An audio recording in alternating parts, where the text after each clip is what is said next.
Salut à tous, voici la rediff de vendredi dernier du débrief de l'épisode de The Mandalorian saison 3, avec spoil, attention. N'hésite pas à me donner ton avis en commentaire, profite de la vidéo et rejoins-moi en live le lundi, mercredi et vendredi soir et le dimanche matin pour parler de jeux indés, de cinéma, de Star Wars, de quiz, de plein d'autres choses.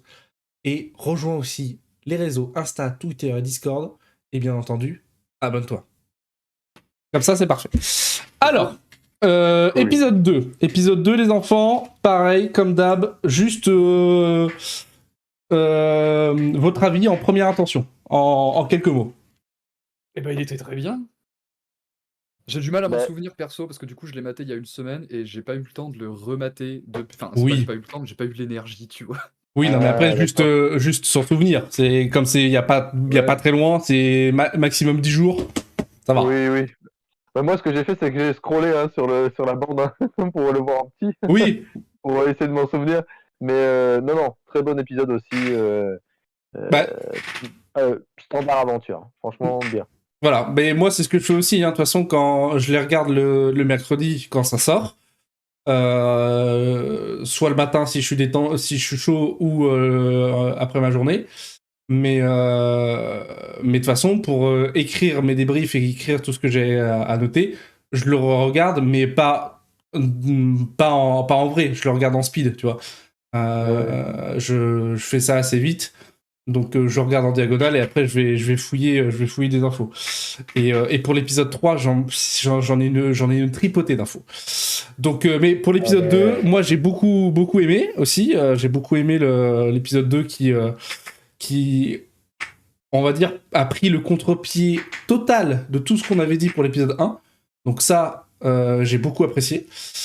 Et parce que justement, on C'est de avait la peur. découverte de ouf. On avait peur que dans l'épisode 1, que justement ça allait faire que la série allait retomber dans ses travers, de faire des quêtes secondaires et des quêtes secondaires et des quêtes secondaires pour avancer petit à petit, aller chercher le boulon pour réparer lui, pour machin et tout. Donc voilà, ça nous a cet épisode a apporté un vent de fraîcheur Ah ouais. Non, qui ce qui est bien, c'est que t'as direct le mec, il a dit je veux me baigner, direct il se baigne. Ça c'est bien. Tu voilà, vois, c'est un moi gars droit au but. c'est la première chose que j'ai noté, c'est voilà, pas de quête secondaire, on avance, tu vois, dans le schéma classique des anciennes saisons. Il serait baigné dans les eaux vivantes, épisode 7 quoi. Tu vois, Ouais. et c'est pour ça que aussi ça apporte son lot d'incohérences. Tu vois, par exemple, pour rebondir tout de suite dessus, le fait épisode 1, il cherche à tout prix à réparer IG-11, il le bute. On l'a vu dans le débrief de l'épisode 1. Il veut choper une pièce qui est introuvable, que les petites merdes veulent réparer. Il va demander, même aux Jawa, ils l'ont pas. Et ben, Et il va prendre une unité et finalement, il prend R2. R5. 1, 2, 3, 4, excusez-moi. Il Voilà, prend c'est ça. l'unité R5. Et surtout, question totalement, enfin pas illogique, mais qu'il aurait peut-être dû se poser avant, c'est que il dit, quand elle lui propose R5, il lui dit, il rentre pas dans mon vaisseau. Elle dit, bah si, j'enlève la bulle, et paf. Il s'est pas posé une seule seconde la question pour IG-11. Il l'aurait mis où? Oui. Ah oui, Il y avait- ça c'est pas faux ça, ouais, j'y avais pas pensé. Quand il a sorti cet argument, j'ai fait, frérot, t'as un coffre dans le... Ouais, frérot, il aurait fait à la mi-temps. Hein. Il aurait attaché avec des câbles et c'est tout. Hein. Il Faut l'aurait pas Mais attendre. attaché, IG-11, il s'en fout, il s'accroche au vaisseau, il résiste, c'est il bon. l'aurait attaché devant comme le logo Mercedes. Bah ça, il s'est fait sauter tout seul comme un bouchon de champagne et il y a encore des bouts de son torse C'est ça. qui sont intacts et tout. Donc bon, tu Au vois, contraire, ça aurait fait une grosse unité R2, quoi. Mais bon, ça aurait fait moche bah oui, enfin voilà, dans l'espace, quoi. quand il a sorti ça, j'ai fait, ouais, là tu te poses la question, mais t'as pas posé la question pour IG-11, quoi. Bon, après c'est un détail, hein, c'est un détail. Ah ouais. Mais Ah ouais. mais non, moi j'ai beaucoup aimé et j'ai beaucoup aimé cet épisode 2 et surtout que il va très très vite et ça c'est intéressant. Après Ouais, non, mais c'est bien, ça enchaîne pas mal. Mais en plus, du coup, ça prouve bien que l'histoire de je veux redevenir Mandalorien, bah c'est voilà, c'est une phase. c'est pas the goal de la saison. Oui, voilà, oui, c'est pas non plus la trame Mais par contre, principale. du coup, le fait qu'on arrive dessus, moi, ça me fait me dire que le fait qu'il redevienne Mandalorien et tout ça, qu'on revienne sur le tapis avec. Ça aurait fait chier d'étirer ça toute une saison, quoi. Genre, Ah, oui, clairement. vas-y, Non, Clairement. mais c'est pas ça, mais je veux dire, je pense que ça va être quand même un élément important pour l'évolution de Din Djarin pendant la saison, en vrai. Oui, alors moi Parce je que comme on pense. revoit Bo-Katan aussi, tu vois, et que Voilà. Bo-Katan, c'est justement, c'est pareil, elle s'est éloignée du credo, comme ils disent, Bah, et qu'il interagit avec elle, tu sens que, je pense que, enfin moi après c'est ce que je pense, mais je crois qu'il va y avoir une petite remise en question en fait. Moi je m'attends à ça. bah, justement, de la moi je part de pense. qui? De la part de Bo-Katan? Oui, ça c'est Oui, sûr. bah, alors, moi je pense que ça va faire. De toute façon, on Ça a va eu le la faire réponse différemment. 4 fois. Ça va le faire différemment parce que justement, toute la question du credo et justement le fait de redevenir Mandalorien a été vite expédié et que j'ai l'impression que Din Djarin, c'est bon, on va dire il s'est expié, donc voilà, c'est bon, il est redevenu Mandalorien, il a fait ce qu'il devait faire et que on le verra dans l'épisode 3, bah, justement, il y a l'histoire avec Bo-Katan, où tu vois, vraiment le credo mandalorien, parce que c'est quand même des extrémistes, hein, faut bien se le dire, je pense qu'il va évoluer du fait que Bo-Katan soit là, que justement Din Djarin va passer beaucoup plus de temps avec Bo-Katan, et que moi je pense que ça va être l'inverse, je pense qu'elle va essayer Et justement, d'ouvrir le truc, l'esprit aux autres, tu vois, exactement, et je les voudrais gars, rebondir sur ce que tu es en train de dire, Jim, sur Bo-Katan et tout. Et bon, on en reparlera un peu quand on parlera du 3e épisode, où on est toujours sur le 2. C'est que là, il y a une ouverture politique, en fait, sur ces 2 épisodes. C'est-à-dire qu'on oui, voit, enfin, j'en reparlerai plus tard, mais il y a la politique qui commence à agir justement sur, comme tu dis, le credo, sur les reconvertis de l'Empire et sur les rebelles, et voilà, on en reparlera. oui, voilà, tout ça, il y a de la politique qui s'en mêle. Il y a. Déjà, on avait eu le foutage de gueule un peu de Bo-Katan dans l'épisode 1, où elle dit que Din Djarin suit le credo des anciens Death Watch et que c'était des connards alors qu'elle en a fait partie. Donc, c'est déjà ça, c'était limite. Après, là, on va dire pas qu'elle se rattrape, mais bon, elle joue plus son rôle de mentor envers Din Djarin, alors que les suppositions qu'on avait à la fin de l'épisode 1, c'était sans doute que Bo-Katan allait être sa rivale pour essayer de récupérer le sabre noir, tout ça, tout ça. Donc finalement, C'est ça qui est bien. Non, en fait. C'est un non, gros nom qui voilà. nous impose et c'est cool. Et ça, c'est cool. C'est vraiment, justement, je pense qu'elle va jouer vraiment le rôle du mentor, un peu à la Obi-Wan pour Luke, où il y aura sans doute, on l'a bien vu dans cet épisode, le maniement du sabre noir, justement une autre manière de penser par rapport au credo, qu'il est pas non plus, faut pas non plus qu'il reste fermé, trop fermé, Din Djarin. Donc je pense qu'elle pourra pas, Bo-Katan, de par son influence qu'elle n'a pas envers les autres Mandaloriens qui sont cachés sur l'autre planète là, elle n'a pas assez d'influence sur eux, mais elle a de l'influence sur Din Djarin. Donc je pense qu'elle va essayer de le faire réfléchir, que lui, justement, bah, comme il a déjà passé le pas dans la saison 2, d'enlever son casque volontairement, mais que là il regrette et qu'il essaye de se racheter, il a quand même cette habilité à pouvoir peut-être penser en dehors du credo et donc avoir peut-être une ouverture d'esprit que lui, justement, après, comme il a le sabre noir et comme techniquement c'est lui qui peut diriger les Mandaloriens, peut inspirer les autres qui sont bloqués dans le credo à s'ouvrir un peu, Oui. de dire tranquille les gars, tu vois. Donc ça peut être ça peut être sympa. Après, ce que j'ai noté aussi, c'est que Allô, oui, tu nous entends plus? j'entends plus le monsieur Jim. Ah, il nous entend Ah plus. bon? Pourquoi Joki, toi tu m'entends? Bah ouais, Allô. moi tout va bien. Pourquoi tu t'entends plus, Tom? On a perdu? On a un C'est petit chez problème. Tom, ça déconne. Je pense que vous m'entendez, mais Oui, oui, Non. nous on moi, j'entends t'entend. plus. Et moi, tu Rien. m'entends, Tom? Ah, là, je t'ai entendu, là. Ah, Ouais, Jockey, je t'ai entendu. Et toi, là tu m'entends? Normalement, je t'entends, Jim. Ah, bah voilà, c'est bon. Non. Voilà. Et donc, Il est sur Mars seconde.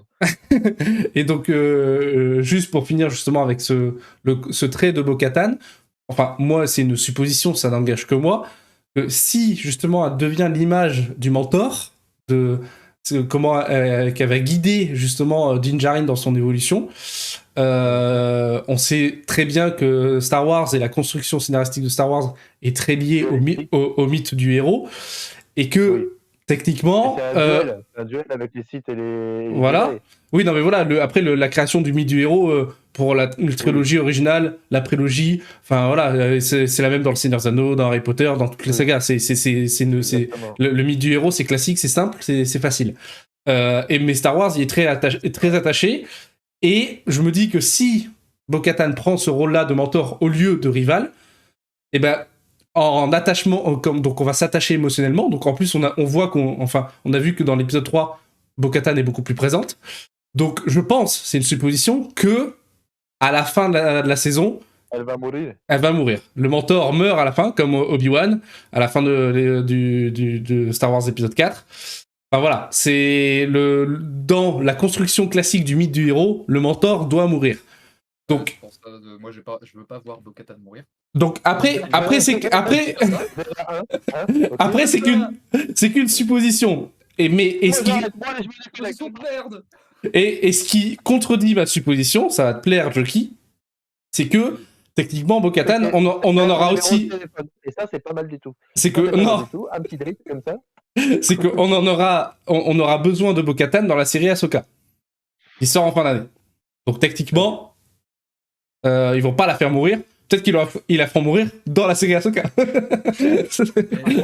Arrête de mourir 2 fois. Carrément 2 fois. Ils vont faire encore mourir et encore mourir.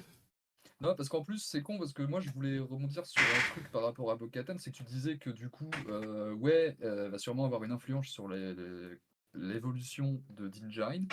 Mais moi, je trouve que Bo-Katan, le personnage en elle-même, toute seule, on voit une belle évolution quand même depuis l'époque Clone Wars et Rebels. Ah oui.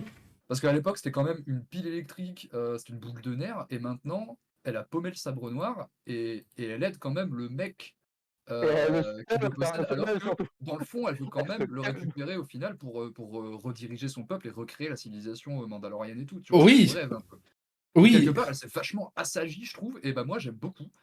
Alors, est-ce que elle s'est assagie ou elle a compris, enfin, ou juste elle a le seum et elle comprend que elle va peut-être falloir qu'elle passe par d'autres moyens, elle va devoir passer par d'autres moyens pour redevenir la numéro uno. Mais et c'est pour ça que là, ça peut paraître bizarre entre guillemets qu'elle se rapproche de Din Djarin, et donc tu peux dire c'est pas normal, elle voulait son sabre et tout, elle a le seum, enfin elle a plus le seum dans l'épisode 1, c'est pas normal qu'elle soit pote et qu'elle vienne le sauver dans l'épisode 2. Après, moi je me dis, faut être proche de ses amis, encore plus de ses ennemis, donc peut-être qu'elle fait ça avec des intentions. C'est le twist qu'on attend encore une fois du coup, voilà. De sa part. Tu vois, l'épisode 2, il nous a abreuvé de beaucoup d'infos, c'est allé très vite.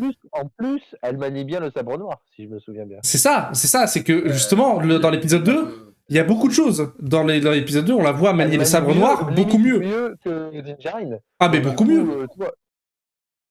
Oui, beaucoup mieux. Hein. Ça se voit et ça se sent clairement parce qu'elle a déjà manié par le passé. Donc, elle sait comment faire. C'est surtout ça, quoi. Et alors que j'ai revérifié, là, elle casse la tête à la fin de la saison 2. Et Moff Gideon, lui, ça le fait marrer parce qu'elle peut pas avoir le sabre noir de manière légitime parce que c'est Mando qui l'a gagné, tout ça. Rappelons-nous dans Rebels que c'est Sabine Wren qui a le sabre noir, et Sabine Wren lui donne et elle accepte. Il n'y a pas de combat, il n'y a rien. Donc, l'histoire de il faut le gagner en combat loyal, tout ça et tout. Ah oui. Mais couille en ski. Je me rappelais plus de ça dans Rebels en vrai. Hein. Ouais. Ouais, non, il y a des petits trucs qu'on oublie, tout ça, quoi. Mais... ah ouais, putain. Mais... soit une incohérence. Oui, bon, c'était Rebels, c'était il y a 10 ans, voilà, on oublie, quoi. C'est calme quand même, quoi. Ça serait marrant de jouer de ça. Ça serait marrant de jouer de ça. Bah oui, c'est le Mais même, ça se hein. trouve, oui. C'est le même Mais gars ça se qui l'a trouve, fait, mais... ils nous cachent un truc, hein. Ça se trouve, en fait, ils vont nous dire pas du tout, et hop. Sinon, pour une Sabine, imagine, dans Mandalorian, tu te dis, ouais, pourquoi pas. Ah bah Tu dis, non, ouais, y a pas mais de souci. Sabine, elle est prévue directement dans la série Dans Ahsoka. Dans l'image que je vous avais montré d'un bout du Ouais. trailer, d'un bout du trailer d'Ahsoka. Du bout du trailer, du genou du trailer. D'accord. D'ailleurs, ça a peut-être à voir, ça a peut-être à voir avec les surprises que j'ai à la fin. Je n'en dis pas plus. Le mec, il tease même déjà les auditeurs, mais il tease déjà les commentateurs. Qu'est-ce que j'avais noté d'autre sur l'épisode 2? Oh, si, une belle petite ref, la fête de la Bunta au début de l'épisode, dont Ouais, parle la mécano là. Ouais, Ouais, très très bien. Et donc, Ça se traite bien pour l'épisode 1, ouais, c'est cool. petite ref avec tous les feux d'artifice et tout, c'est sympa. Par contre, On en parle aussi du crabe avec l'œil qui fait peur là. ah oui, crabe, oui, alors ça, oui, la créature, le Ah non, mais la créature, mec, c'est le fucking mythosaure. Non, là, t'es sur l'épisode 3, là, c'est... Non, c'est un krabi avec... Avec l'œil. Vous parlez de la bestiole qu'on voit dans Les Eaux Vivantes. Non, t'es dans l'épisode 3, là, Joki, là, t'es épisode 2. Épisode 2, la créature... Ah, t'as tout cassé, là, je vais devoir couper au montage. Et non, le crabe qui suce le sang de Din Djarin. Voilà, la créature mécanique qui emprisonne Din Djarin au fond des mines de Mandalore. Ah oui, cette saloperie là. Et j'aime beaucoup, style un peu justement Grievous, un peu comme ça, un peu organique. Exactement. J'ai beaucoup. On y a pensé à Grievous, on y a pensé. Pardon, vous parlez en même temps là, c'est inaudible. Dark Maul Bah, Dark Maul. Dark Maul, oui, dans Clone Wars, quand il est perdu sur la planète et qu'il il se refait ses jambes mécaniques. Oui, mais il a pété un plomb surtout. Moi, enfin, j'ai plus vu la ressemblance à Grievous, avec les pics sur le dos, tout ça. Oui, et le mec, franchement, entre Dark Maul qui a une moitié en moins, là, c'est vraiment un biceps avec un œil, quoi. Je veux dire. Un biceps avec un œil.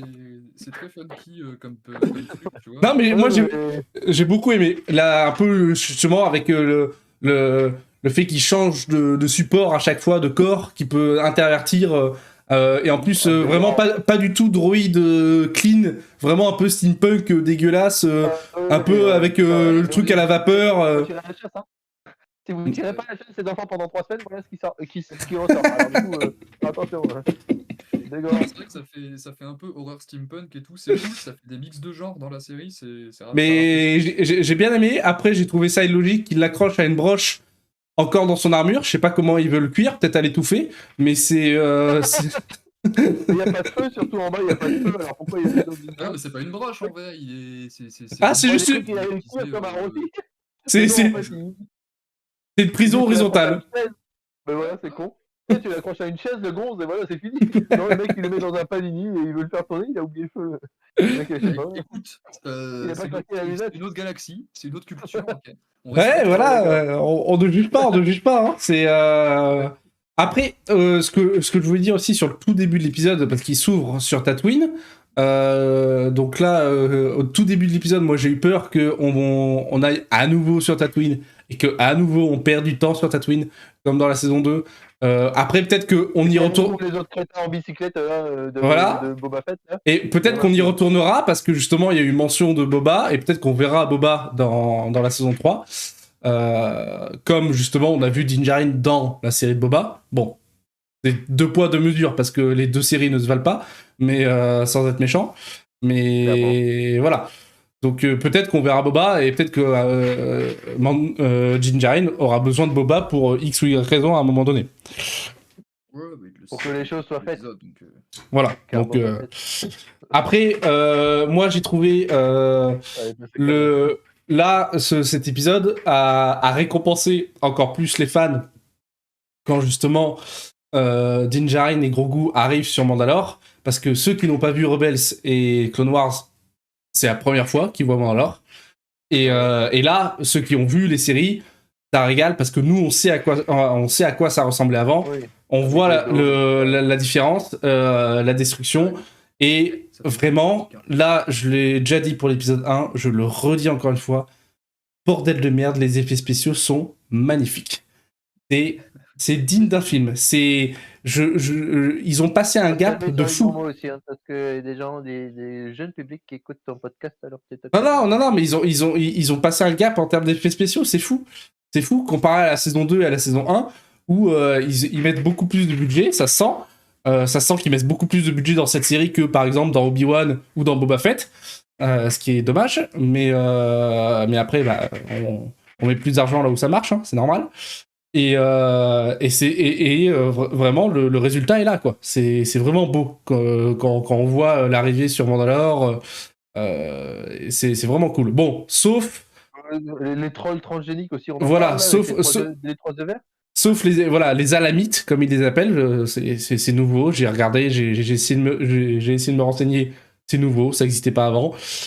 Sauf ça se voit clairement que les gars sont dans des costumes. Après, j'aime bien la ref qu'ils essaient de garder au moins ça de on fait pas tout en CGI et on met quand même des gars dans les costumes parce que c'est très propre à Star Wars.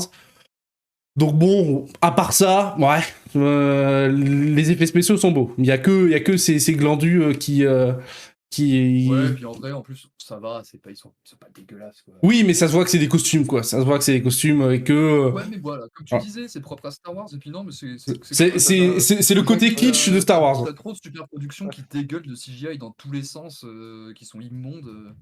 Là, ça fait du bien, un Oui, truc mais un t'as- petit peu plus organique. Oui, mais après, t'as de la bonne CGI aussi. Tu sais, quand tu mets les moyens, t'as de la très bonne CGI qui peut faire organique. Hein.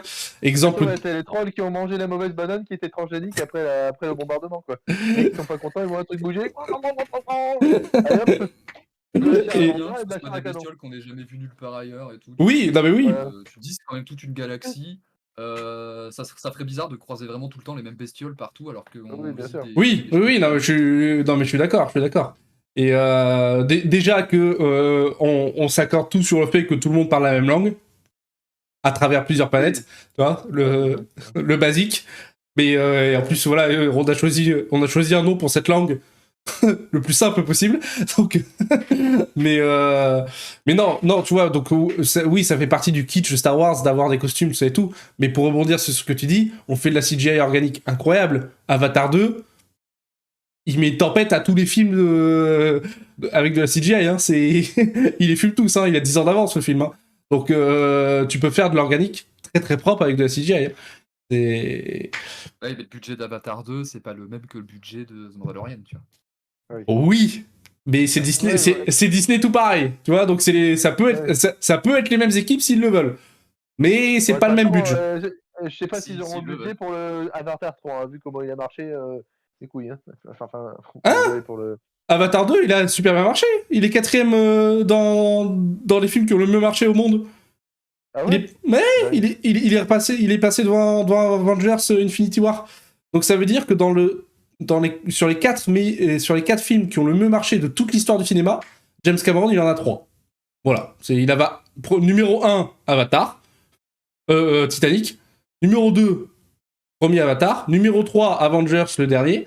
Et numéro 4, Avatar 2. Terminé. Et Palmarès. le gars, quand il fait un film, 1 milliard. Minimum 1 milliard. Donc là, Avatar 2, il a fait 1 milliard 9, un truc comme ça, quelque chose. Pas loin du 2 milliards. Donc, costaud, hein. Costaud. Non, t'inquiète, hein. James Cameron, lui, il a pas de souci à se faire. Ouais. La retraite est assurée. Ouais, il est pas en danger, mais en même temps, on n'est pas là pour parler de lui. On n'est pas là pour parler d'Avatar. Pas On du est là tout. pour l'épisode 2. C'est mon laser, James Cameron. Non, mais voilà. On va dire le seul défaut que j'ai trouvé à l'épisode 2, c'est le côté un peu redondant de la scène où on voit 3 fois la même scène. Quand il descend dans les mines, on la voit une fois, il se bat contre les perruques, enfin contre les peluches là. Il descend, il se fait capturer. Enfin non, il y va une première fois pour retrouver R5. Il revient chercher Grogu. Tu revois la même scène où il repasse dans le même tunnel. Là, il se fait attaquer. Il se fait choper en bas. Et tu revois cette même scène une 3e fois avec Bo-Katan et Grogu, où elle se fait aussi attaquer au même endroit par les mêmes gus. Tu fais, bon, frérot, je l'ai vu la scène, c'est bien, c'est sympa, mais bon, là, 3 fois la même scène, c'est un peu redondant. Je sais pas ce que vous en avez pensé, mais... Fallait meubler. Ouais, fallait meubler, mais bon... Ce qui est con, c'est qu'il fallait meubler, alors qu'au final, l'épisode 2 n'est pas non plus ultra long. Oui, il n'y avait pas besoin de meubler. Enfin, sans ça, ça allait. Ça allait hein. Il te reste, allez, je dirais, je sais pas, il te reste 35 minutes d'épisode, quoi. Oui, voilà, une grosse demi-heure. Une grosse demi-heure. Donc voilà, j'ai trouvé ça un peu redondant. Le fait que il tombe directement sur le dôme de la capitale, c'est... Bon, après, peut-être... Après, voilà. Est-ce que c'est vraiment le dôme de la capitale, tu vois, parce Non, que... mais le GPS. Bah si, c'est Bo-Katan qui lui a dit quand il est allé la voir la première fois que les mines étaient sous Sundari, capitale de Mandalore. Donc lui il arrive, pouf pouf, hop il se pose au bon endroit, pouf pouf, il est là. Donc bon, voilà. Mais après j'ai beaucoup aimé justement le panorama à l'intérieur de la ville, mais ce qui me manque, donc ce qui me manque. En tant que fan, je suis servi parce que j'ai vu Clone Wars, j'ai vu Rebels, tout ça. C'est un peu trop facile, quoi. C'est un peu trop facile. Ouais, et je trouve qu'ils auraient pu mettre justement des flashbacks, par exemple, quand Bo-Katan, quand Grogu va chercher Bo-Katan et que Bo-Katan donc va aider Din Djarin, elle revient sur Mandalore et ça fait on suppose que ça fait longtemps qu'elle n'y a pas été, au vu de sa tête où elle est contente, tu la vois contente de retourner sur Mandalore, et après tu la vois... Il veut des flashbacks. Alors attends, ils nous ont tartiné de flashbacks dans Boba Fett. Les 4 premiers épisodes de Boba Fett, c'est que des flashbacks, et là ils n'en mettent pas. Il y a un juste milieu, les gars. Tu vois, tu vois, ils auraient pu mettre des flashbacks de Bo-Katan dans sa jeunesse, avec le dôme, le joli dôme Sundari à sa grande époque, toute belle. Il est en radio. Ça aurait pu être cool. Jim, Joki, t'es là? Il entend plus rien encore. Il est insupportable, hein. C'est quoi son micro? C'est quoi son truc là? Est-ce qu'un jour, Tom t'achète de l'équipement? Non, il en achètera jamais. Non, mais j'ai un portable, j'ai des écouteurs et voilà. Ah bah c'est tes écouteurs qui bug, hein. C'est tes écouteurs qui bug. Quoi, c'est des écouteurs de... Hein? Donc si c'est des écouteurs de piètre qualité, on peut rien y faire. C'est toi qui es qualité, tiens. Mais voilà, moi c'était une petite requête, j'aurais bien aimé avoir un petit flashback où justement ils mettent un plan assez long où tu vois le dôme de la capitale détruit, et bah hop, flashback où tu le vois intact, tu vois, enfin... à l'ancienne, quoi. Tu vois, à l'ancienne. Voilà. Donc voilà, moi j'ai... Après, ça peut être un petit commercial et aussi pour dire hey, vous voulez voir à quoi ça ressemblait avant? Bah, on a d'autres séries aussi là. Oui, c'est vrai qu'ils peuvent faire ça. Grogu, encore plus mignon qu'avant, encore plus indépendant, ça c'est cool. On montre un peu la... Maintenant, on s'inquiète plus vraiment trop pour lui. Hein. Bah oui, et c'est ça qui est cool, c'est qu'il est un peu plus indépendant et que justement quand Din Djarin est dans la sauce, et ben lui il va le sauver, il va faire sa petite bouille toute mignonne. En plus, quand t'as Din Djarin qui lui dit vraiment va chercher Bo-Katan sur le coup, enfin vous, je sais pas, moi j'étais surpris quand j'étais là en mode ah oui, il t'envoie quand même. Le mec il lui a envoyé l'épée et tout. Hop là, vas-y, clac, il démarre, hop, tu passes la première, hop. Tu décolles en interstellaire, le mec il fait tout quoi. Bah non, heureusement que t'as R5 qui est là pour piloter le vaisseau. Donc, mais ouais, non, non, c'est cool qu'il soit plus indépendant, que justement, bah, t'as encore un babouin de Mandalore qui vient le faire chier et qui le repousse par la force. Donc ça c'est cool. Mais ça se voit qu'il est... Il ressemblait plutôt à un dragon, mais bon. Non, mais oui, t'as le dragon en bas. Oui. Le baboun, là, d'accord.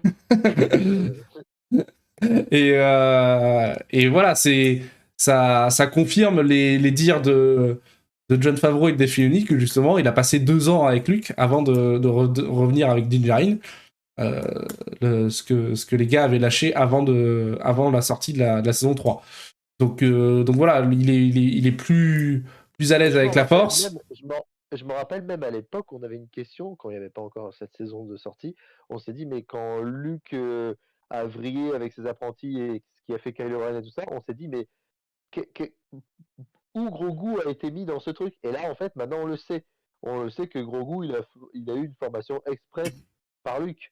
Parce qu'on s'était Oui, posé la question, je me rappelle, il y a quelques temps, de se dire, ah ouais, mais Luke avec Kylo Ren et tout, et qui a oui, fait ensuite les 3 épisodes de Star Wars, ceux qu'on totalement. accepte ou pas. Mais du coup, on s'est dit, et Grogu, alors, dans tout ça, où est-il? Oui, Mais bah en fait, oui. il a fait juste un petit passage, quoi. Un Bah petit passage après, quand Luke commençait à faire son maître. voilà, et surtout que là, Grogu, on voit qu'il a été entraîné par Luke quand Luke est encore jeune. C'est vraiment tout frais juste après l'épisode 6. Donc, parce que entre l'épisode 6 et l'épisode 7, il se passe quand même une bonne quinzaine d'années facile, tu vois. Donc, même plus, une bonne vingtaine d'années, parce que Kylo Ren n'est pas né dans l'épisode 6. Donc, il y a une bonne vingtaine d'années bien tassées entre les deux. Donc, Grogu, il a. Et surtout que dans la saison 1 de Mandalorian, on sait que ça se passe à peine 2 ou 3 ans après la chute de l'Empire, un truc comme ça. Donc c'est très récent. C'est pour ça qu'il y a encore les seigneurs de guerre, enfin qu'il y a des Moff Gideon, tout ça et tout le blabla. Donc c'est pour ça que Grogu, il a eu sa formation. Après, peut-être qu'il va retourner voir Luke, on sait pas ou quoi, ou que Luke, lui, va partir faire ses affaires. Et comme ça justifie le fait qu'il ne soit pas dans la postologie, parce que voilà, en 20 ans, Grogu, il a 1000 fois le temps de mourir. Hein, donc, Imagine la plus grosse hype de l'univers où Grogu retourne voir Luke et où Luke lui file quand même le sabre laser de Yoda. Et la hype absolue. saison 4. Saison 4, saison 4 Grogu Saves the Galaxy. Non mais c'est Du coup, Din Djarin, ça devient le pet.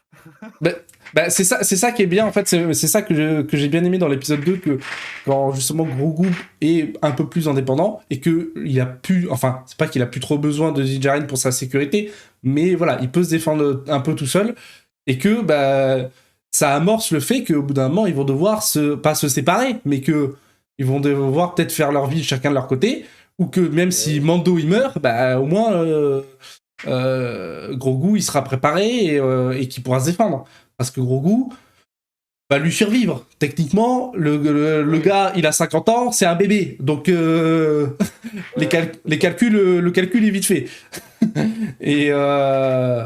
et donc à voir ce que les prochaines saisons nous apportent, mais voir peut-être si on reverra Luke, ou je sais pas, ou Ahsoka, enfin voilà, il y a plein de choses qui peuvent arriver. Donc là on spécule sur du lointain. Mais voilà, là sur l'épisode 2, moi c'est ça que j'ai bien aimé. Qu'est-ce que j'avais dit, qu'est-ce que j'avais noté d'autre sur l'épisode 2? Pas tant que ça, parce qu'en vrai il se passe tellement de choses que on a tout dit. Par contre, moi j'aurais bien aimé. Oui, mais surtout c'était baston, c'était découverte, on Voilà. va gagner, il y a des connards, voilà, on se fait aider et on remonte, quoi. J'aurais bien aimé savoir justement un peu alors même si ça sert pas à grand chose, d'où vient le gars, la créature chelou. Voilà. Ah bah, ouais. Mais bon, ça aurait été une perte de temps, clairement. Mais après, oui, le truc important, c'est la fin. Après, sur la scène de fin, vous allez me dire ce que vous en pensez là tout de suite, mais j'aurais une remarque où en fait, la scène de fin est ridicule de par un aspect que je vous dirai après. Dites-moi ce que vous en avez pensé. Bah, trop simple. Trop simple, Simple. c'est-à-dire. Ouais. Bah, le mec il plonge juste, enfin on s'attendait, enfin moi je m'attendais du moins à quelque Un chose. truc magique avec Vraiment, la force et tout. non, peut-être pas, mais je veux dire, enfin elle est proche la piscine, quoi. Enfin il s'est fait juste emmerder par un gros crabe. Franchement, je sais pas. Ah, Un tu petit pensais truc une comme ça. quête un peu plus compliquée. Ouais. Ouais. Moi j'ai bien aimé justement que ça soit pas trop compliqué, parce que que déjà ça nous fait gagner du temps sur l'intrigue principale, et surtout ça confirme les dires de Bo-Katan que juste c'est une putain de secte qui croit à des trucs mystiques et que depuis le début, elle dit il y a rien de mystique, hein, c'est de la flotte, il y a rien de Voilà, magique. exactement, ce que j'allais dire,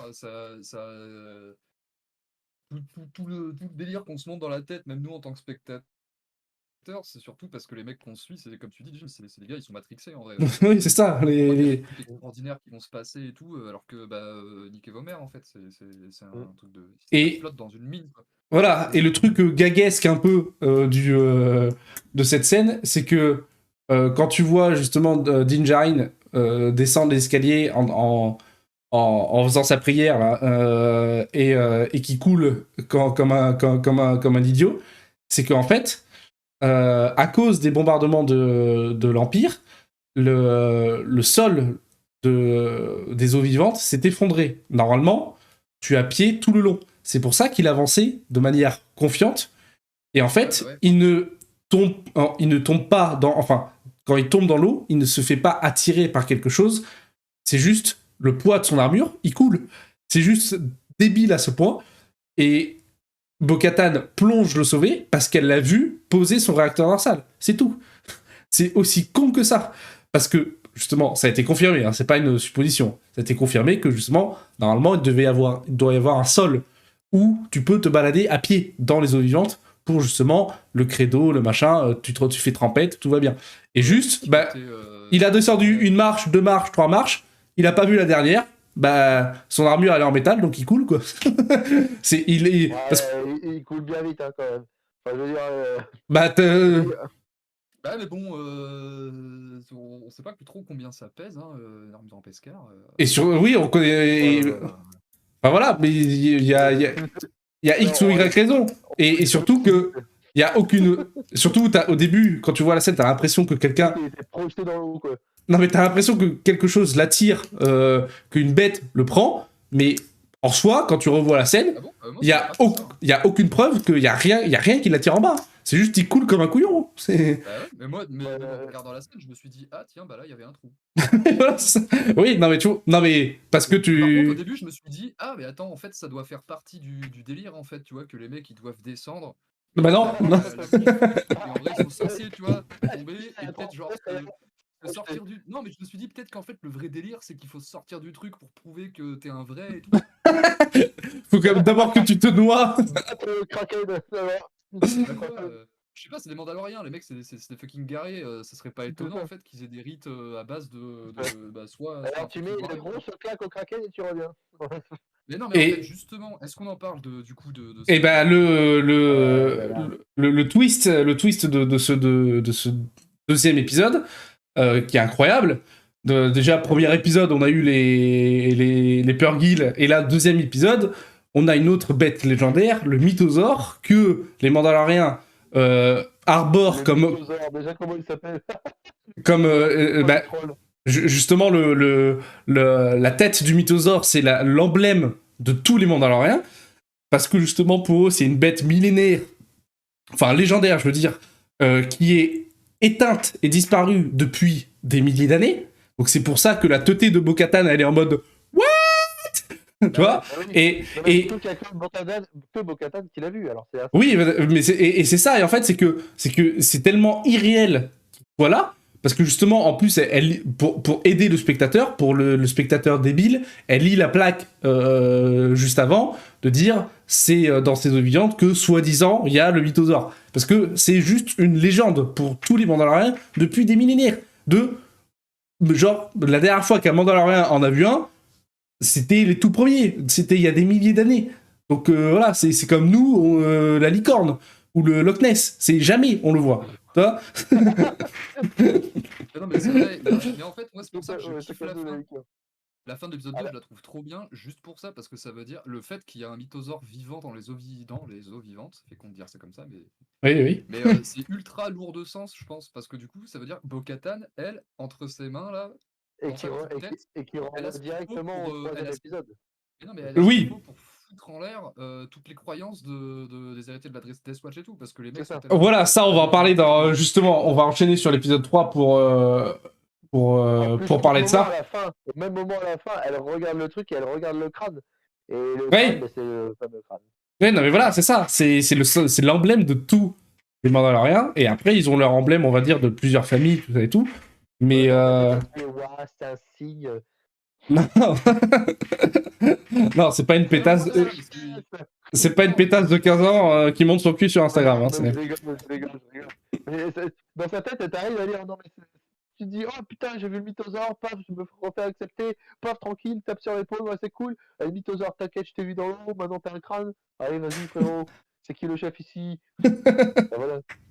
Non mais voilà, et comme ça on peut enchaîner sur l'épisode 3. Sur l'épisode 3 que j'ai beaucoup apprécié. Et que justement, voilà, on commence là-dessus. On commence sur Bo-Katan qui pose la question à Din Djarin s'il a vu quelque chose en bas. Et de pourquoi elle le cache. À votre avis, pourquoi? Bah, ça, c'est sûrement pour le remettre dans la tête de toute la clique de Din Djarin et de la Forgeronne et tout. De quoi qu'elle cache quoi? Bah qu'elle a vu. Ah oui. Que le mythosaure est Parce vivant, en vrai. Elle est pas sûre. Attends, comment veux-tu dire à un athée? Bon, elle était pas athée, elle faisait partie de la Un athée. Je veux dire, le mec, toi, tu vois le jésuite, quand tu sors du lit, tu vas faire, tu vas te poser des questions. Tu vas te dire, c'est qui ce que là au milieu de mon salon? Tu fais, bon, allez, tu vas pas en parler à tout le monde dès le début. Quoi. Tu fais, Alors moi j'ai un avis différent sur pourquoi elle demande à Din Djarin si elle l'a vu, s'il l'a vu, et donc lui confirme qu'il a rien vu, et donc elle est seule à le savoir, et donc elle voulait confirmation. Et je pense que justement elle fait de la rétention d'informations pour l'utiliser. Ce qu'on disait tout à l'heure en début de stream, c'est que elle pourrait l'utiliser pour reprendre le pouvoir. Parce que certes, encore la politique. Soit elle a fumé le hashish, mais comme il faut, ou soit la politique, c'est une affaire de... Moi, mon avis là-dessus, c'est que justement, elle garde le secret autour du mythosaure parce qu'elle l'a vu, elle l'a bien vu, elle en est convaincue que... Parce que bah, l'autre, il y a eu un eye contact hein, quand même, donc voilà. Et je pense qu'elle garde le secret du mythosaure parce qu'elle sait que ça peut supplanter le sabre noir. Parce que si elle garde le secret, qu'elle réussit par X ou Y raison à le dompter ou même, pourquoi pas, à le chevaucher, si elle arrive en chevauchant un mythosaure devant tous les autres Mandaloriens, mon gars, ça pèse et elle redevient souveraine de Mandalore direct. Tu vois le chevaucher ou le flinguer et puis ramener... non mais le flinguer l'autre le flinguer quoi. Joki, il voit une licorne passer dans la forêt, c'est coup de chevrotine dans la gueule. C'est ça, me faire bon, chapeau licorne. Oui, non, mais mec, c'est pas une licorne, tu vois, c'est une bestiole de, tu sais pas combien de dizaines de mètres, de haut, de long, ce que tu veux. Elle est pas en train de brouter tranquillement. Et puis encore une fois, rappelez-vous, c'est des Mandaloriens, c'est des guerriers, tu vois, c'est... Oui, mais c'est des guerriers qui sont faibles maintenant, tu vois. Oui, ils sont faibles maintenant, mais sauf que les mecs, c'est toujours des malades mentaux qui se trimballent toujours avec une putain d'armes sur eux. Je veux dire, deuxième épisode de la saison 1, il nous sort quand même que les armes font partie de sa religion, tu vois. Enfin, je veux dire, ça en dit quand même pas mal long sur la culture des types. Oui, bah oui, oui. En fait, et puis encore une fois, ils ont basé toute la légende de la force de leur peuple. Salut Glia, ça va? Qui a buté un mythosaure, pas un mec qui a apprivoisé un mythosaure et qui lui filait des croquettes le dimanche, tu vois. Ça parle de l'épisode 2 et 3 de Mandalorian. Mais oui, non, je suis totalement d'accord avec vous. Mais je sais pas ce qu'elle va en faire. Je sais pas ce qu'elle va faire du mythosaure si elle va le. Je pense qu'elle va l'utiliser. Je pense qu'elle va l'utiliser. C'est surtout ça. Mais bon, ça c'est qu'une partie de l'épisode 3. L'épisode 3, qu'est-ce que vous en avez pensé Alors là, moi j'ai beaucoup aimé. Bah, ouais. Franchement, et ben, pas du tout. On est pas du tout avec l'intro de l'épisode. On est sur un 3 sur 3 là. On est sur un perfect pour l'instant. Moi aussi, hein, pour ma part, c'est pareil. Hein, le fameux mec, t'en avais parlé aussi, on revient un peu dans le passé, mais du mec qui avait les lunettes, le docteur, et que t'avais dit à l'époque qu'il y avait un petit trick, par exemple, que Lucas n'avait jamais mis de mec à lunettes dans les Star Wars, parce qu'il pensait que à cette époque-là, tout le monde pouvait se guérir d'un problème de vue. Oui. Et donc du coup, c'était un truc juste de Dave Filoni ou c'était quoi l'histoire en fait de ça, si tu peux rafraîchir la mémoire? Après, justement, ça, c'était une vision de George Lucas quand il avait encore le contrôle et que justement, c'était encore lui le boss. Là, après, c'est Dave Filoni qui a apporté ça. Peut-être qu'il a pas le même avis sur ça par rapport à George Lucas. Parce qu'après, on voit qu'il y a d'autres espèces aussi qui ont. On le voit dans l'univers Star Wars, que ce soit dans les films, dans les séries. Il y a certaines espèces qui ont des prothèses, on va dire des améliorations organiques ou mécaniques. Donc, la théorie de George Lucas ne tient plus, quoi. Donc voilà. Oui, entre les prothèses évoluées et des lunettes, il y a peut-être une différence aussi, mais bon. Oui, voilà. Après, il peut avoir des lunettes que. Donc, du coup, tu peux dire. Voilà, après, il peut avoir des lunettes que pour le style, hein, le gars. Peut-être que le gars, il est fashion, hein, c'est tout. Ou le gars, c'est un. C'était une mode terrestre il y a quelques années. Ou sinon, le gars, c'est un scientifique, hein. Juste, c'est ses lunettes de sécurité, il les enlève pas, quoi. C'est. On sait pas. Mais. Il peut y avoir des petits jets d'ADN dans les yeux là quand tu travailles dessus. Ah, mais voilà, mais avant de pas. Tu te transformes comme un mec dans le crâne de Grievous, là, dans l'épisode précédent. Tu te transformes comme une vieille chlasse de pas tirer à la chasse, là. Et de post-punk. Il a un nom, en fait, ce mec, si on revient à Non, il n'y a pas de nom. Il est pas nommé, il parle pas. Donc c'est une bestiole, c'est la bestiole 436 de l'univers Star Wars, quoi. C'est random numéro. mais avant de repartir sur justement le gros morceau de l'épisode 3 qui est Coruscant, tout ça, j'aimerais bien justement partir sur le début où c'est toujours aussi beau, les effets spéciaux sont toujours aussi bien gérés, et surtout le combat, le dogfight avec les chasseurs impériaux, qui sont, pour moi, il est ah mais pourquoi et on va t'acheter, on va t'envoyer un casque, hein. On va t'envoyer un casque, hein. Jockey, tu l'entends lui encore ou pas? C'est bon, ça passe. J'ai aucun problème à entendre. Ah, voilà, mais en fait, Tom, c'est toi qui as des coupures tous les quarts d'heure. C'est mon portable, il commence à être codé avec le cul. Mais en soi, enfin, moi j'ai beaucoup aimé le combat justement avec les chasseurs impériaux, le dogfight, et cette scène de Din Djarin avec son N1 qui monte, qui chute, qui se retourne, et cette scène elle est folle. Cette scène de combat elle est folle. Ça fait très inspiration Top Gun, tout ça et tout. J'ai beaucoup aimé. Aimé. Non, c'est super bien tourné, je trouvais. C'est très bien géré, le rythme est bien géré, c'est pas indigeste, c'est cool, tu vois. Et en plus, là, la question qu'on peut se poser, c'est d'où ils viennent, qui ils servent. Donc, en plus, il y a eu une mention que Moff Gideon s'était peut-être échappé de la prison de la Nouvelle République. Ce qui, clairement, moi, à premier degré, ça me ferait chier. Qu'ils remettent en grand méchant Moff Gideon. Ouais. Il y a quand même des trucs qui te portent à croire ça, quoi. Bah oui, avec... si... On pourrait mettre un Throne, un Amiral Throne, comme ça, ou un truc comme ça. L'Amiral Throne, je pense moi, j'aimerais que ce soit l'Amiral Throne, mais je pense qu'il le laisse pour la série Ahsoka. Et que... Faire un pont. Bandant aussi, un pont. Enfin, avec les Purrgil, bah oui. Bah justement, en fait, c'est moitié-moitié. C'est moitié Moff Gideon, moitié Amiral Throne, parce qu'on a eu les Purrgil qui, on va dire, soutiennent la thèse de l'Amiral Throne. Mais justement, on a aussi le côté Moff Gideon où ils ont dit qu'apparemment il s'était peut-être échappé. On voit son ancienne collègue qui a fait une dinguerie dans cet épisode justement, donc peut-être qu'elle travaille en sous-marin encore pour lui. C'est quoi l'évolution du fanservice? C'est les ponts entre les films. Oui. Oui, mais bon. C'est fanservice et Dracofeu, c'est les ponts. Quand il y a 2 ponts entre 2 séries, les gens ils sont là. Voilà, tout simplement.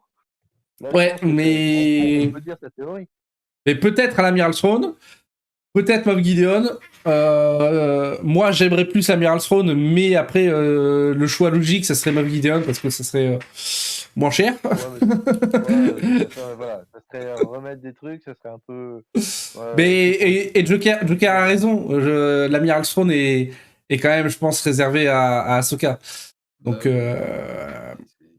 Mais il faut créer un autre méchant aussi. Enfin, c'est comme le jockey, ce que tu as dit là pour les babounes. C'est toujours cool de créer des races extraterrestres, mais remettre encore un après, moi, ça serait pour ça en fait. Ça serait remettre encore le méchant, mais on le connaît. Comme quand on a vu Palpatine renaître dans la postologie. Tu te dis, bon. oui, bon, après, ça, c'est pas pour les mêmes raisons, tu vois. Oui, non, clairement, je suis d'accord. Mais je veux dire, un peu d'inventivité, merde. Je veux dire, le mec. Bah après, il y a une troisième on l'a mis en prison, on le garde, le méchant. On laisse pas les portes ouvertes. J'ai une troisième hypothèse où, justement, peut-être que ça serait le début de l'apparition, parce que ça coïnciderait en termes de date, ça serait le début de l'apparition du Premier Ordre. Parce que le Premier Ordre a d'abord utilisé les anciens équipements des Impériaux avant d'avoir leur propre équipement. Parce qu'ils étaient cachés, justement, dans... au-delà de la bordure extérieure, dans la zone, dans les zones inconnues. Donc, peut-être, pour faire un pont avec la postologie. Salut Bidouille, comment il va? Je vais voir l'épisode 2, incroyable. Je me lance l'épisode 3 et je reviens après. Pas de soucis, poto. À toutes. Oui, bah voilà. Donc, on sait pas. Mais à voir, parce qu'il y a quand même beaucoup de chasseurs. Hein. Il y a quand même beaucoup de chasseurs qui arrivent sur Concordia. Donc, non, non, c'est pas Concordia, c'est une autre lune. Là où habite Bo-Katan, Concordia, c'est là où est né Din Djarin. Et d'ailleurs, ça aussi, j'en ai pas parlé dans l'épisode 2. Quand Din Djarin et Grogu arrivent sur Mandalore, quand ils sont encore dans le vaisseau et qu'il lui explique le truc des cartes, machin et tout, c'est là où il lui dit qu'il a grandi sur Concordia. Et Concordia, dans Star Wars, dans Clone Wars, dans la série Clone Wars, c'est là où sont les Death Watch. Donc c'est pour ça qu'il est affilié au Credo, tu vois. Donc ça veut dire que les flashbacks dans la saison 1, quand il est petit, quand il se fait récupérer par les Mandaloriens, ça peut être c'est sans doute sur Concordia, parce qu'il est comme il est jeune et il dit que c'est là où il a grandi. Et ça. C'est carrément les mecs de la Death Watch qui. Ah oui, non, c'est clairement les gars de la Death Watch, parce que justement dans l'épisode 1 de la saison 3, quand on les voit tous là sur la plage, quand le gamin a failli se faire bouffer par le crocodile, les Mandaloriens, sur leur épaule droite, ils ont leur blason de famille. Et il y en a un qui a clairement le logo de la Death Watch. Parce que en plus, tu les vois, il y en a qui ont des drapeaux, machin et tout. Il y a justement le drapeau de la famille Kryze, parce qu'il y en a un, et il y a le gros balourd, là, c'est le descendant de la famille Kryze. Donc voilà. Le gros balourd, c'est pas un Vizsla? Un Vizsla, pardon, pas Kryze. Les Kryze, c'est Bo-Katan, pardon. Ouais. Ah oui. Je me suis embrouillé, c'est pas bien grave. Et donc, après cette bataille spatiale, enfin cette bataille entre vaisseaux, Coruscant, le retour de Coruscant, incroyable, incroyable. Avec le petit clin d'œil, on revoit l'opéra qu'on a vu dans l'épisode 3.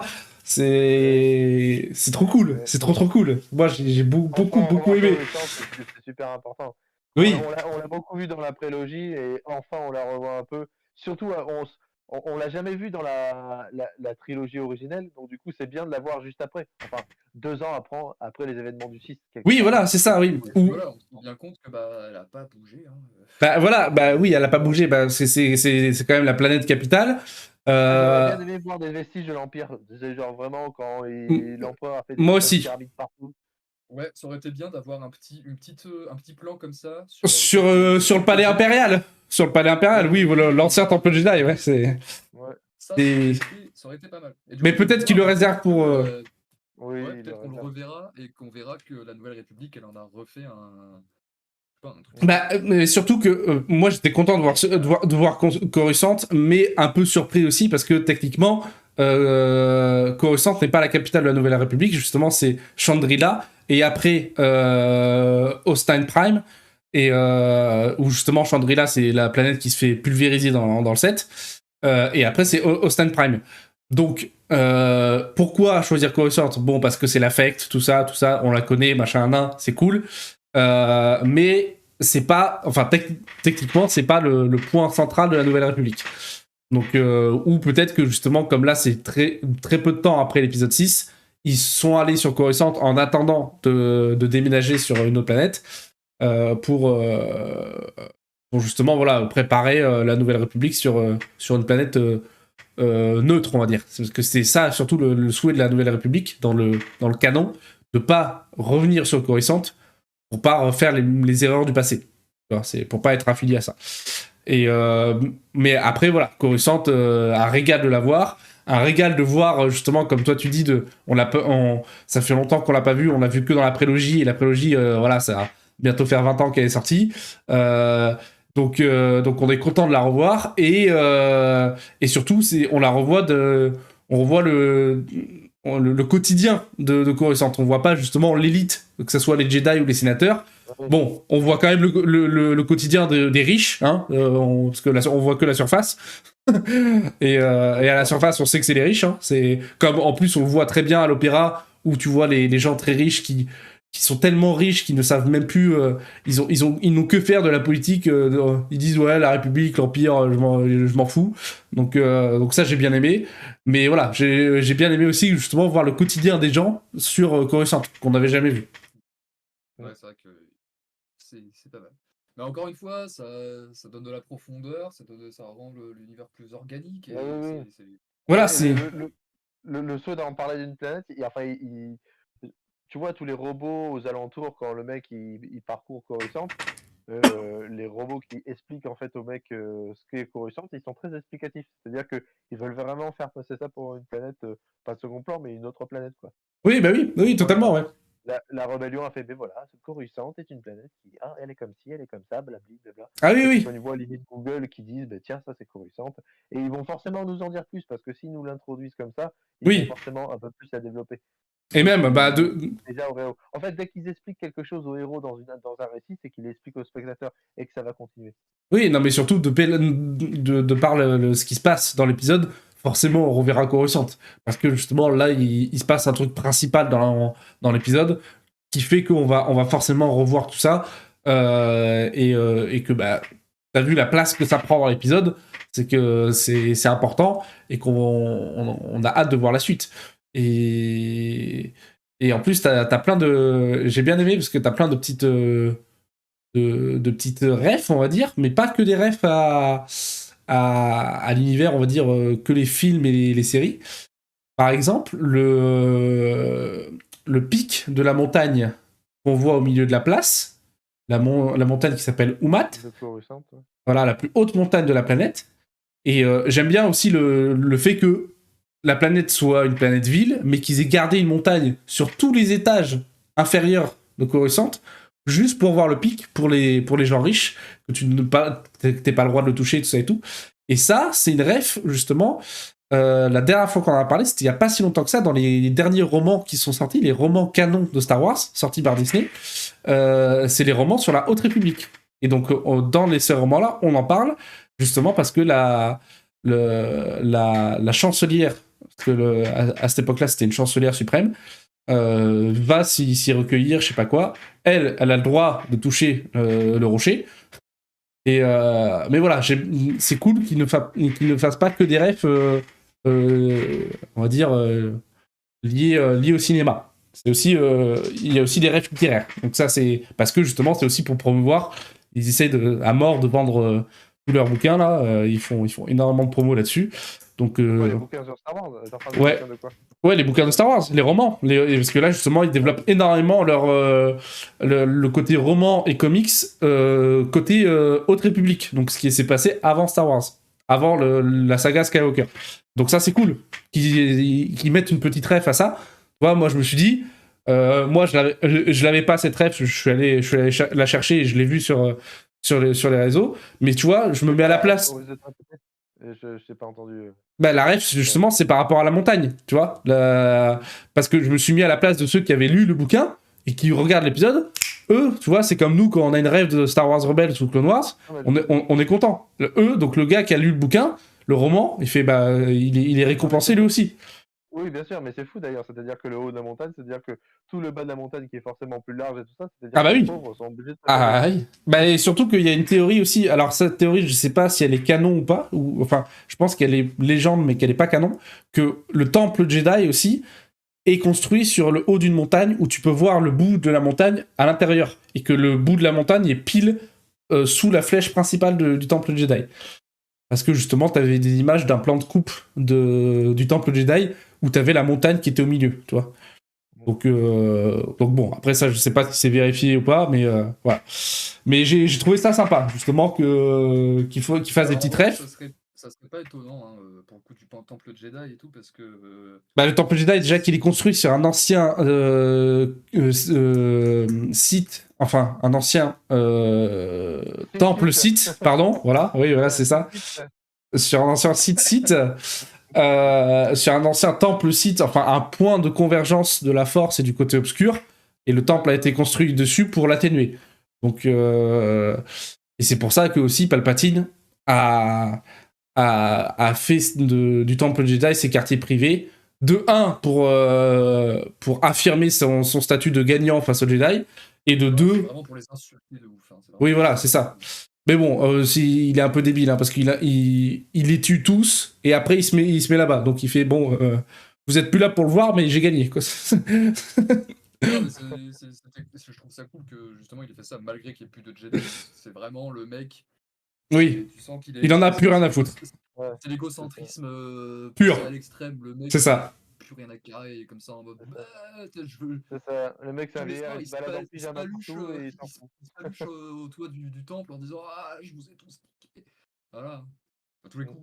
Et mais voilà, donc peut-être qu'on reverra Coruscant, qu'on reverra des trucs. Et par exemple, il y a une autre petite ref aussi, la place où justement il y a le bout de montagne, la petite place où ils vont se balader là, où ils mangent leur glace fluorescente. Le design de la place, donc les grands piliers jaunes et noirs et tout, c'est repris directement en copie conforme d'un concept de Ralph McQuarrie, le premier dessinateur de Star Wars, celui qui avait fait les premiers croquis. Donc ça, c'est cool parce que c'est dans la lignée de, justement, comme Dave Filoni avait dit que lui, il était très très fan des premiers concepts de Ralph McQuarrie, que justement, on l'avait vu dans la saison 2, il avait repris un concept avec les araignées, la blanche, toute dégueu, qui était un concept aussi, un dessin de Ralph McQuarrie pour Star Wars épisode 5, que à la base, ça devait pas être un Wampa au début du film, mais ces fameuses araignées. Et donc il y avait ce dessin là et Dave Filoni l'a réutilisé pour la saison 2 de Mandalorian, donc c'est cool. Et donc là à nouveau il réutilise encore un dessin de Ralph McQuarrie qui est vraiment très portrait, hein. C'est exactement la même chose, donc c'est cool, tu vois, c'est des petites refs, ça paye pas de mine, mais voilà, ça régale. D'accord. Mais qu'est-ce que j'avais d'autre? Ah oui, le programme, ensuite le programme Amnesty, que je trouve sympa, que justement le truc où t'es un ancien impérial et tu te repentis, quoi. C'est ça qui est bien. On entre dans la politique, que ce soit vers les Mandalorian, enfin, The Mandalorian, ce qui est bien aussi de dire, enfin, une petite précision, c'est que vu que maintenant sur la troisième série, on pourrait parler de The Mandalorian au pluriel, mais ce qu'on disait Oui, en début d'épisode, là, c'est que c'est politique entre les Mandaloriens entre eux, et là, par exemple, la République qui dit non, nous, on n'est pas méchants, on n'est pas comme l'Empire, comme pour l'effaceur de mémoire et tout ça, vraiment à la toute fin. C'est-à-dire que il y a un jeu de non, on n'est pas totalement les méchants, mais on peut être les gentils. Et on oui, ne sait plus en fait où placer le méchant ou le gentil, comme Bo-Katan avec les Mandalorians, et c'est comme ça. la meuf qui lui dit mais vas-y, fais ci, fais ça. Et nous, Oui, on est voilà, cool, c'est en fait, on se rend compte que c'est, comme le disait Obi-Wan, c'est une question de point de vue. Voilà, exactement. Ouais, Il nous et en plus, trouble. C'est très bien, il nous trouble en début de série en fait. ça Ouais. fait écho à. Je sais plus si vous vous souvenez, je crois que c'était dans la saison 2, quand Din Djarin il revenait du coup sur Nevarro. Mhm.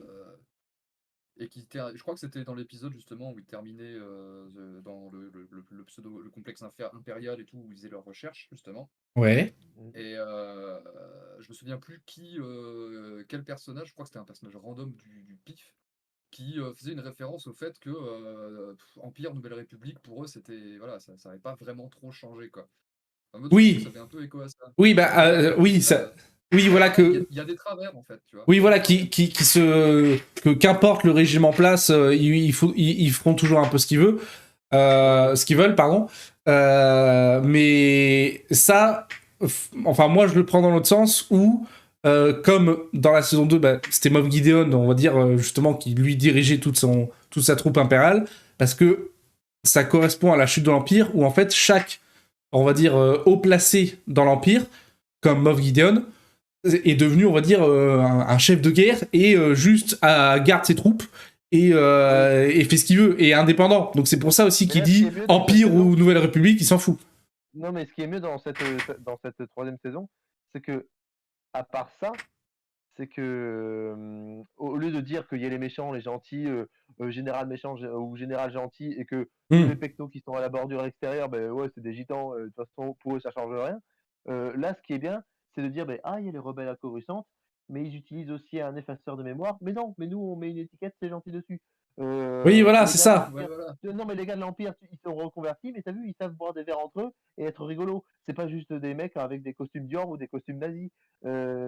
Tu vois, les Mandaloriens et tout ça, la meuf, elle était en train de cracher sur la Death Watch, mais là, du coup, vu que ben, pour sauver Mando, elle l'a plongé, ben, la meuf, la forgeronne, là, la meuf butée, la plus butée du monde, elle fait ouais, vas-y, tiens, toi aussi, sœur, t'es avec nous. Elle est contente de se faire recevoir une tape sur l'épaule. En fait, c'est d'anciens qui étaient de l'autre camp, sur ces 3 épisodes, c'est d'anciens qui étaient de l'autre camp et qui se posent en fait plein de questions. Ils se disent, mais en Oui, fait, on est où? On est oui, où non, mais ici? voilà, Autant ça. pour Mando, autant que Bo-Katan, autant que le mec à lunettes, il se dit putain, je suis où? Autant que tous les autres en fait. Oui, mais voilà, On mélange les c'est. cartes. On n'est pas On. juste ouais, moi je suis de Tatooine et que ça soit l'Empire ou que ça soit les rebelles, je m'en fous. Ou que ouais, moi je suis de l'Empire et je suis méchant. Ou ouais, moi je suis un rebelle et j'aime l'espoir et la liberté. Oui, voilà, Non, ils évoluent et ils essaient de comprendre le point de vue inverse, tout ça. Enfin, ouais, il y a tout un cheminement comme ça qui est intéressant, justement, et qui sera intéressant à suivre. moi j'ai Euh, bien aimé la référence aussi, la référence, ah, bon, je sais pas si c'est une référence à Terminator, mais c'est une référence aussi du contrôleur du métro dans le 3, énorme. du contrôleur du métro. Le robot qui avance, Ah que oui, eux ils passent oui, de wagon en wagon, oui, c'est oui, non, énorme. clairement, clairement. Et en plus, surtout que ce qui est drôle, c'est que c'est les robots, c'est les droïdes policiers de Coruscant qui sont exactement les mêmes qu'on voit dans Clone Wars. Donc ça, c'est cool. C'est la première fois qu'on les voit en réel, pas en dessin. Et oui, c'est clairement, on va dire, oui, une ref à Terminator ou justement à ce genre de cinéma où les deux protagonistes fuient en courant et un peu de manière chaotique dans un train, alors que le robot avance de manière lente et stoïque. Vraiment, il sait, il sait qu'il va les fumer. Par contre, on en parle 2 secondes de cette. Donc le nouveau Ta gueule c'est magique de cet épisode, cette chance monumentale quand il saute Ah oui, le coup de du, coussin. du, du Ah, train, mais alors et ça, il tombe sur un coussin random. Bon, un concert de coussins les attendait ici. voilà, ça fait penser au film des années 20, le gars il est en haut d'un immeuble, il saute, il y a juste un camion de matelas qui passe en dessous, quoi. Donc bon. Clairement, clairement. Donc bon, c'est genre, c'est pas prévu, surtout que le train il s'arrête 50 mètres après, donc bon, l'intérêt de sauter, voilà. Tu sais, ils essaient de faire monter le suspense, machin, hein, tu sais, le robot, il aurait juste dit vos tickets. Enfin, il les aurait pas tasés, quoi. Non. Tu vois, j'ai trouvé ça un peu ridicule parce qu'il n'y avait pas d'enjeu, quoi. Tu sais, il nous faut monter la sauce comme si Ouais, l'enjeu du ticket, voilà. voilà, comme si le droïde allait les buter, alors que pas du tout, quoi. Surtout que moi, je me suis dit, peut-être qu'ils vont aller au bout. Le robot, bah, ils vont pas sauter du train parce que le train est en marche et que c'est dangereux parce qu'ils peuvent mourir du genre parce que voilà, c'est juste 2 pégus et que le Ouais, droïde va arriver. Et genre, ils poussent le droïde dans le vide. Tu vois, ils auraient pu juste poser le droïde dans le vide et terminer. Et comme ça, ils Oui, descendent du mais train, voilà. mais même s'il est badass ce droïde, enfin, on n'est pas entre un melun et cause, tu vois. Hein, il n'y a pas genre 2 vaches et il y a de la terre, quoi. Oui, C'est un putain de train de Coruscant, quoi. Le truc, il doit aller à 500 balles à l'heure ou 600 balles à l'heure. Sur du métal, ça fait un oui, effet non, mais voilà, stupide. c'est ça. Donc, bon, l'enjeu de la scène était un peu, un peu marrante et un peu inapproprié, quoi. Mais c'est sympa. Donc voilà, programme Amnesty. Ce que j'ai bien aimé aussi, c'est que Tu sais, justement, avec le programme Annecy, ils ont le droïde, on va dire, psy, ils doivent aller voir, machin, nan. Et ça, j'ai une petite anecdote dessus, que à la base, dans les romans, pareil, dans les romans canon de Star Wars, ces droïdes n'étaient pas l'apparence qu'on a vue dans l'épisode. Dans les romans, le droïde psy était les droïdes boules, les boules noires là, qui étaient les anciens droïdes de torture.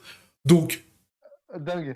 le parallèle de la Nouvelle République dans les romans, justement, quand ils ont pris les droïdes de torture pour les reprogrammer en droïdes psy, un peu bizarre. Un peu bizarre. Ouais, clairement. C'est... À la trappe. On voit que l'idée est passée à la trappe. Hein. Voilà, c'est un peu chelou, quoi. Heureusement qu'ils ont pris un droïde un peu plus doux, un peu plus sympa, quoi. Un peu plus humain, quoi, avec des bras et des jambes. Que si tu vois une boule volante, voilà, quoi, c'est... D'accord.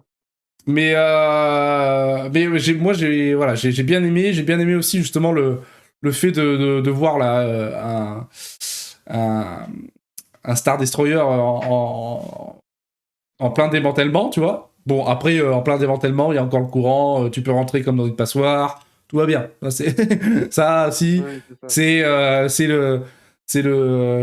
c'est la plaie de Star Wars, c'est que voilà, quand Après, pour il y a le ta gueule, Ça, c'est non, magique, ça, mais non. non, mais si la meuf voulait le piéger, peut-être que ça peut expliquer des trucs aussi. oui, Peut-être qu'ils se sont dit, ouvrez-lui le chemin. Parce que ça existe aussi dans Star Wars, ça aussi. Hein. Je veux dire, cette quête d'ouvrir le piège. Ça a été, oui, en fait, pour la première trilogie, Vador avec Luke, ça a été ça, Bah ouais. quasiment les 2 derniers épisodes. C'est genre, oui, sur Mos Espa, enfin non, comment ça, non, Mos Sur Eisley, Bespin. Bespin. Bespin, putain, je suis naze. Mais ça a été ça, voilà. C'est-à-dire, on le guide et Oui, voilà. oui, je suis d'accord, mais Pareil pour la série Obi-Wan. aussi pour la série Obi-Wan, tout pareil. Avec, Mais oui, voilà, après, je trouve cette scène est un peu bon. Ça, c'est juste mon avis que je trouve justement un peu ridicule. Le gars, il arrive, il lui dit avant que il veut pas le faire, machin, c'est risqué, il faut qu'il reste dans les clous parce qu'il a besoin de ça, et t'as l'impression qu'il a besoin d'un équipement de fou. Le gars, il arrive dans le vaisseau, il prend une mallette, il met 2-3 trucs dedans, il se barre. C'est putain, frérot, ton sens des priorités est bizarre quand même, quoi. Tu dis que c'est impossible, le jour d'après, tu dis, bah c'est bon, je prends 3 seringues et 2 bistouris dans ma valise et c'est bon. Quand il voit de la lumière dans les couloirs, il s'envoie en courant tout en gardant les torches allumées. Les gars, si vous voulez pas vous faire voir, on éteint les torches. Enfin, je trouve ça un peu. Ouais. Voilà. Ça manque de bon sens, cette scène. Tu vois, de dire, bon, ils sont tous. Conseil pratique d'évasion en science-fiction. Voilà, ils sont ouais, tous un peu débiles, quoi. tout ça, c'est un peu debunk quand même derrière. Oui, parce que c'est scripté, oui. Parce qu'en vrai, on l'attend tout l'épisode, le moment où elle va lui planter. Bah, ah bah oui, clairement. Parce que justement, au début de l'épisode, dans le Previously, on nous remonte la scène où elle trahit tout le monde, quand elle était encore sous les ordres de Bob Gideon. Donc oui, Ouais. c'est quand tu la vois toute gentille, à apporter les biscuits, tout ça et tout, oui, bon, vas-y, Mais tu justement, vas cette nous scène, enfumer, quoi. je m'en rappelle plus, cette scène où elle trahit tout le monde. C'est quoi la scène où justement elle trahit Bah, c'est parce que c'était le bras droit de Bob Gideon, et c'est elle qui avait réussi à mettre, avec son équipe, un mouchard sur le vaisseau de Mando, le Razor Crest, pour retrouver le Razor Crest quand le Razor Crest est détruit et quand les Death Troopers arrivent à choper Grogu. D'accord. Tu vois.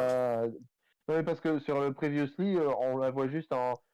Elle dit juste genre je vous ouvre ou un truc comme ça. Oui, voilà, non mais oui, c'est ça, mais c'était pour rappel à cette scène, ouais. Avec ceci, de chocolatine et un pain. Moi, enfin, je l'avais pas. Non, c'est pas Dans ça en ma tête. plus, c'est devant le communicateur avec le Ouais, hologramme. voilà, Oui, c'est non ça, mais après, voilà, Ouais. le- Ouais, non. C'est pour moi, tu peux pas savoir en fait Previously le truc, ça fait 1 an que tu l'as pas vu et tu fais ouais genre elle regarde méchamment elle fait ouais c'est ça c'est parti une chocolatine. Non mais c'est non mais Ouais, mais voilà, on se souvient que voilà, c'est pas une gentille. De toute façon, ça se sent, voilà, c'est... ils savent que les spectateurs sont pas des trous du cul. Ils nous mettent une scène previously avec une nana, elle est fringuée en impérial, elle est dans un Star Destroyer. On comprend que voilà, si on la revoit dans bon. Ouais. l'épisode, ce sera pas pour enfiler des perles quoi. Oui, non, mais voilà, moi je suis sûr que Avec Euh, son regard là. son regard de hyène. Ils ont pris la bonne actrice, hein, parce que bordel, Ah bah oui, oui. elle a un espèce de regard, mais qui pue le toi, je vais t'enculer, quoi. Ça s'appelle, dans le monde du cinéma, ça s'appelle un casting. C'est... Non, mais le casting est bon, justement, tu vois. Mais oui, non, mais oui, non, je suis d'accord. Oui, non, c'est une bonne actrice et ça se voit dès le Ouais, début qu'elle a des mauvaises en termes intentions. d'acting, c'est le regard chelou, quoi. C'est-à-dire, tu fais une phrase, tu réponds à la phrase du mec qui te parle, et ensuite, il y a un blanc, et tu continues à regarder la personne. C'est ça, pendant ouais. 3 secondes. Là, spécial, le Ouais, truc. c'est le C'est- gimmick, c'est le gimmick classique. Ça. Ah oui, bah oui, c'est le cringe. Tu sais, tu regardes comme ça les gens un peu bizarrement, tu fais... Regard malaisant. Là, voilà, comme ça, le spectateur, il a compris que C'est ça. En plus, le mec, c'est pas moi comment le héros de l'épisode. mais c'est ça. Mais comment il s'appelle le binoclard à lunettes, là? Dr Perchkin. Docteur, Mais et du coup, quand il lui pose la question, oui, alors moi, comment depuis Perchkin. tout enfant, j'aime faire mon truc. Elle répond rien. En même temps, tu te dis, oui, voilà, il y a Oui, il n'y a rien à répondre, mais voilà. Mais ça se voyait qu'elle avait directement des mauvaises intentions. Mais Euh, c'est école de commerce, là, ou quoi?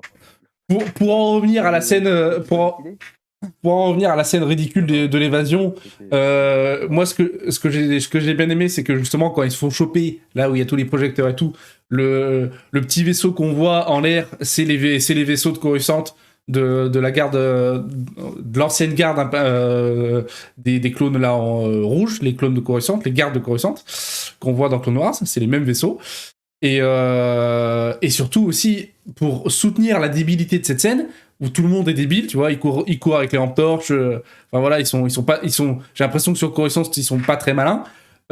Quand Dr Perchkin il se fait arrêter et qu'il est sur la table d'opération là, où justement, comme tu disais avant Tom, le côté gentil de la Nouvelle République, on utilise un fouet mental mais à faible puissance juste pour vous effacer la mémoire. Le gars qui est à côté de la gonzesse et qui dit ok je vais boire un café, je peux rester là? Non? Bah non. Ça se voit à 10 000. Mais par contre, justement, moi, ce que je trouve cool, c'est que tu vois que elle est quand même, inscrite dans un programme de réhabilitation, etc. Il y a quand même tout qui est censé être fait pour les libérer de l'endoctrinement de l'Empire. Et ben, tu te rends compte que bah ça. Ah ben elle est en sous-marin. Parce que pour filer la pauvre fille. Non, non, je pense pas qu'elle est filée. Je pense qu'elle a intégré le programme en sous-marin et que justement, Ah oui, c'est complètement ça. en faisant, en faisant, bah oui, non, mais surtout en faisant, en faisant, comment dire, capturer le docteur Perchkin et en le dénonçant à la Nouvelle République. Et elle dit, bah c'était quand même un ami, donc je veux quand même rester, machin, nan. En fait, elle essaie de s'acheter une très bonne image auprès de la Nouvelle République pour être encore plus en sous-marin. Et ça, c'est très très bien joué de sa part. Par contre, le gars à côté, 0 sur 20. Bah tiens, je te laisse. Ça, c'est le bouton pour le buter. Et moi, je vais boire un café. Bah non. Surtout quand on a un chapeau comme ça, vaut mieux sortir de la scène. Hein. Il a boire un café, il reviendra plus. Lui. Non, mais le chapeau, c'est quoi ce chapeau?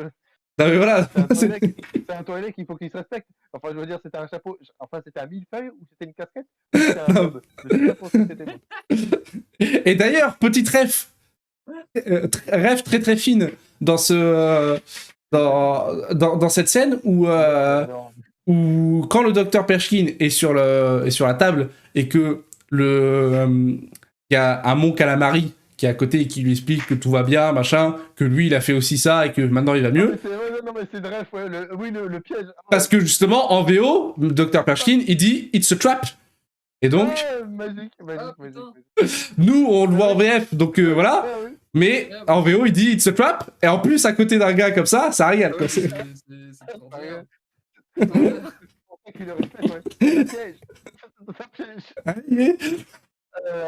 Non. Ah, c'est fin. Non, la ref est subtile, mais j'aime bien. Mais j'aime bien. Pour nous, mais alors tu peux être sûr que tous les anglophones. Oui. Ouais. Elle peut se transformer en même de Leonardo DiCaprio avec une clope et une. Oui,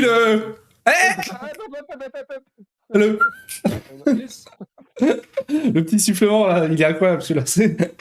Mais ouais, non, j'ai beaucoup aimé tout ce passage à Coruscant. Et bah après la fin d'épisode justement où on retourne voir les Mandaloriens où ça confirme aussi les images qu'on a vues dans la bande-annonce, parce que là, les bandes-annonces qu'on a vues, c'est les bandes-annonces habituelles de Star Wars, où 80% des images de la bande-annonce sont dans les premiers épisodes, pour garder le secret, et ça c'est cool. Et les seules images qu'on n'a pas encore vues, et qu'on a vues dans la bande-annonce, c'est quand toute la clique des Mandaloriens arrive sur Nevarro, et ils sont largués du vaisseau de Bo-Katan. Donc voilà, donc là maintenant on sait, parce que maintenant Bo-Katan les a rejoints, elle a le vaisseau, et la théorie logique à ça, c'est que Greef Karga va appeler Din Djarin, parce que Nevarro va se faire envahir par les pirates qu'on a vu l'épisode 1. Et donc Din Djarin, il va arriver avec sa bande. Ah oui, on avait oublié la David Jones. Bah oui, pour moi, c'est le seul truc logique pour que justifier l'image qu'on a vue dans les bandes annonces, où on voit où on voit justement le vaisseau de Bo-Katan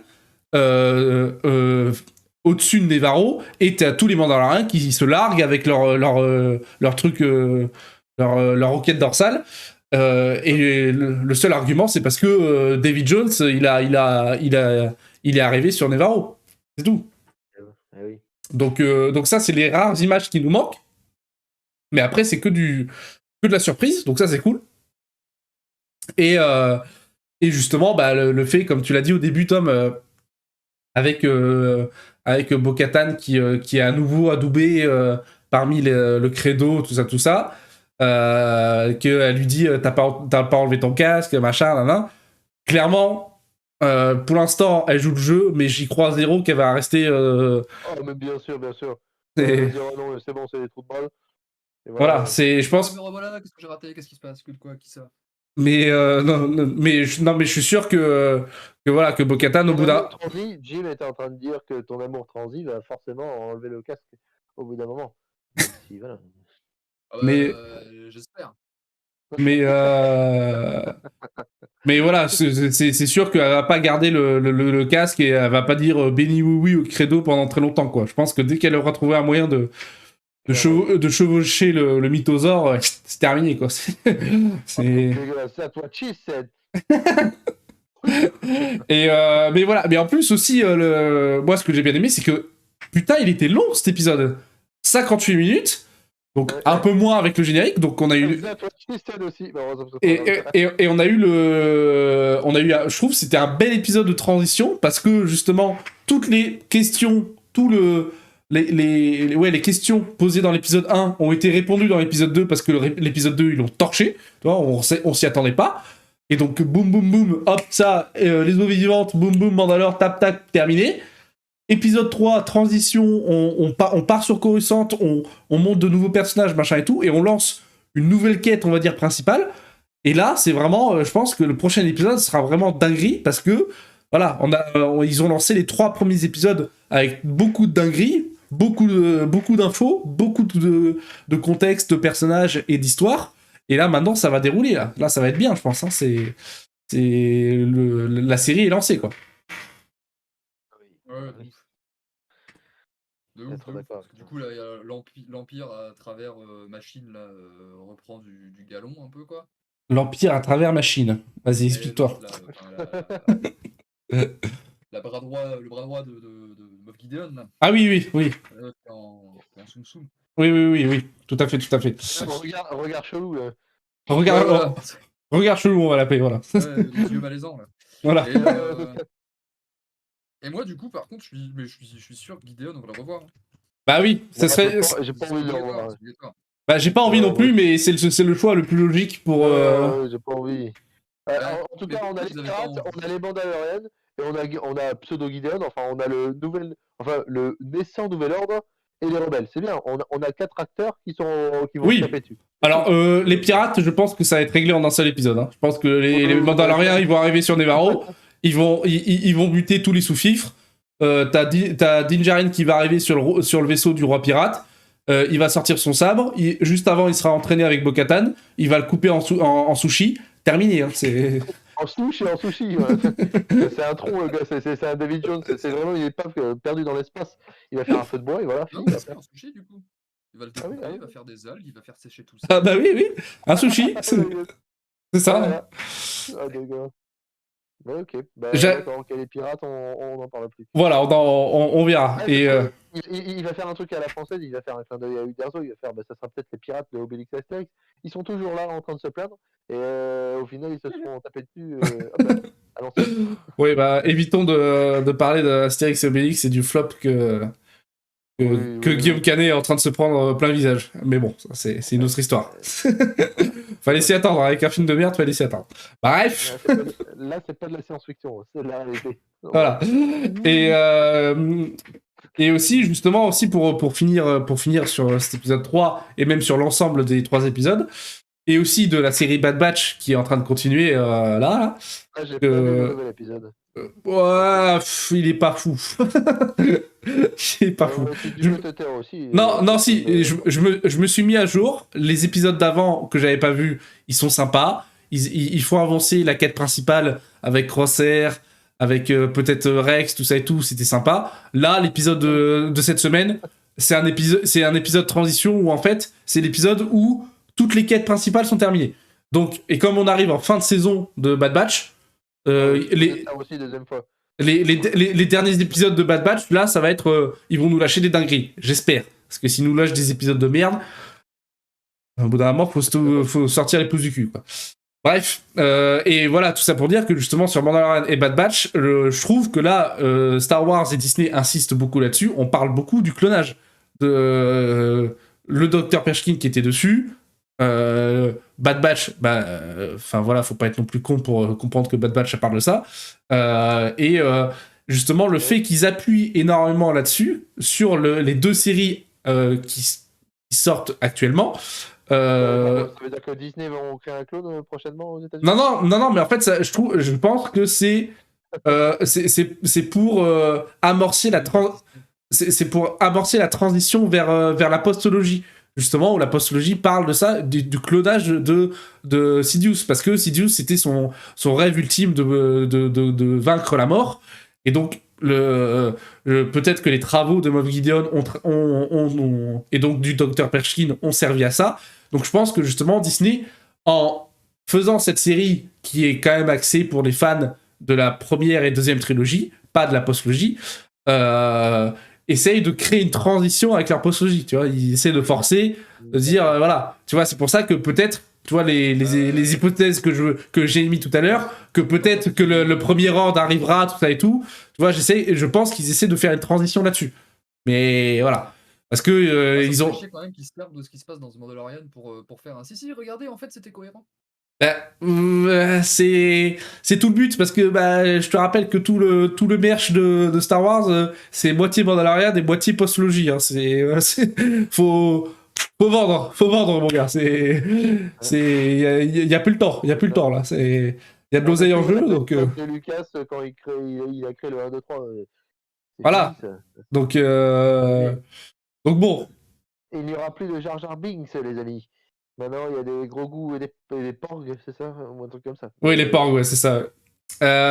Ensuite, j'ai quelques infos sur ce qui va arriver dans l'univers. C'est un nom carrément nul, hein, franchement. Porg, en fait, t'as envie de faire caca et t'as envie de dégobiller en même temps. Nous, on critique les porgs, tu sais, il y a beaucoup de monde qui critiquait les Ewoks, tu vois, enfin. Quand tu dis le mot porg, déjà, porg, en fait, tu sais pas si c'est un télétubbie, porg, qu'est-ce que tu... ça fait cochon, déjà. On dirait que c'est une insulte en fait. Exactement. Ouais, voilà, c'est ça. C'est genre, tiens, la chasse à un orque. N'importe quoi. Et puis moi, surtout, ce qui m'emmerde, c'est que, à l'époque, les mecs ils ont gueulé sur les Ewoks parce que tout le monde était là, qu'est-ce que vous mettez des trucs mignons là, c'est Star Wars. Mais comment ça se fait qu'ils arrivent à battre des Stormtroopers, des soldats entraînés, tout ça et tout, avec des cailloux? Le truc, c'est que d'un point de vue physionomie, les Ewoks, c'est cohérent en fait qu'ils aient survécu, tu vois. Les porgs, je sais pas trop. C'est des mini-pingouins, quoi, c'est... Ouais, non mais c'est ça, c'est les mini-pingouins, ouais. Oui, non, c'est... Endémique à la presqu'île de Luc, enfin l'île de Luc, ou un truc comme ça. L'Irlande. C'est l'Irlande, Luc, il est venu sur Terre, en fait. Non, faut pas. Non, faut pas critiquer ça, parce que J.J. Abrams s'est quand même cassé le cul à vouloir tourner en décor naturel, et à l'époque, et encore maintenant, c'est rare. Donc faut plus le souligner que le critiquer. Mais. Ouais. Et. Ouais, non, en vrai, on déconne. On déconne, on rigole. Les petites infos que j'avais sur l'actu Star Wars. Donc déjà. Totalement oublié. On est totalement zappé. Donc- tu m'as hypé là-dessus. Là. Je veux savoir. Donc déjà, on sait la durée du prochain épisode de Mandalorian, il va durer que 30 minutes. Donc c'est contrairement aux 58 minutes qu'on a eu là cette semaine, c'est un peu bizarre. Ouais. Donc c'est chiant. Comme ça, je pourrais le regarder en entier vu que je m'endors très vite, c'est bien. Oui. Ensuite, on a eu des infos sur la série The Acolyte. The Acolyte, rappelez-vous, la série qui a été annoncée l'an dernier, qui sera la première œuvre Star Wars qui parlera, enfin, œuvre, on va dire, vidéo, qui parlera de la Haute République, de l'Ancienne République, qui se passe en moins 300 et des cacahuètes, donc vraiment fin de la Haute République, fin justement du fameux millénaire de paix, où les Sith avaient disparu, tout ça et tout. Et justement, le synopsis de la série qui avait été annoncé il y a quelques mois, le synopsis c'était: on va suivre une enquête criminelle avec un maître Jedi et son ancien Padawan. Je dis bien ancien Padawan, n'est pas devenu Jedi, donc voilà. Donc ces deux personnes vont suivre une enquête criminelle qui va les amener vers le côté obscur, alors que c'est une époque où les Sith ont disparu depuis plus de 1000 ans. Donc ils se disent, c'est aucun moyen que ça soit le côté obscur ou les Sith. Donc voilà, ça va être sympa de voir justement le retour des Sith, donc c'est sans doute ça qu'ils vont montrer. Et donc le retour des Sith, fin de la Haute République, ça signifie sans doute Dark Plagueis, donc peut-être Dark Sidious, donc jeune, ça peut être sympa. Donc ça c'est une supposition. Le vrai synopsis, c'est enquête criminelle d'un maître Jedi et de son ancien Padawan sur une affaire impliquant le côté obscur. C'est ça le vrai synopsis officiel. Après les suppositions... Ça se passe en moins 300. Ouais, entre moins 300 et moins 100. Et un truc comme ça. Moins 300, moins 100 à la bataille de Yavin. Oui, c'est ça. Oui, toujours. C'est ça. Ça veut dire que c'est une époque où Maître Yoda est vivant. Ah oui, la Haute République, Maître Yoda est vivant, oui. Et il fait déjà partie du Conseil Jedi et il est déjà un grand maître. Hein. Oui, non, t'inquiète. Le gars est déjà Stokos, il est déjà dans la place. Hein. Et peut-être, ça c'est. Faut. Non mais si. Voilà, peut-être qu'on le verra une fois et tout, voilà, on sait pas. Et donc après, ça c'était le synopsis. Le Lucasfilm, justement, ils ont dit que ils ont défini la série comme un thriller mystérieux.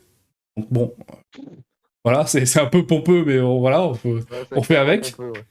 Il y a eu déjà quelques annonces de casting. Donc, il y a quand même beaucoup de gens qui sont pas trop connus, parce que c'est propre aussi à Star Wars. Mais il y a une actrice que vous connaissez. Non, Qui? Non, il vient de citer une actrice porno. D'accord. Je connais pas le nom des actrices porno. Excusez-moi. Ah non, je savais pas. Le mec, le gros menteur de cette planète. C'est pas possible.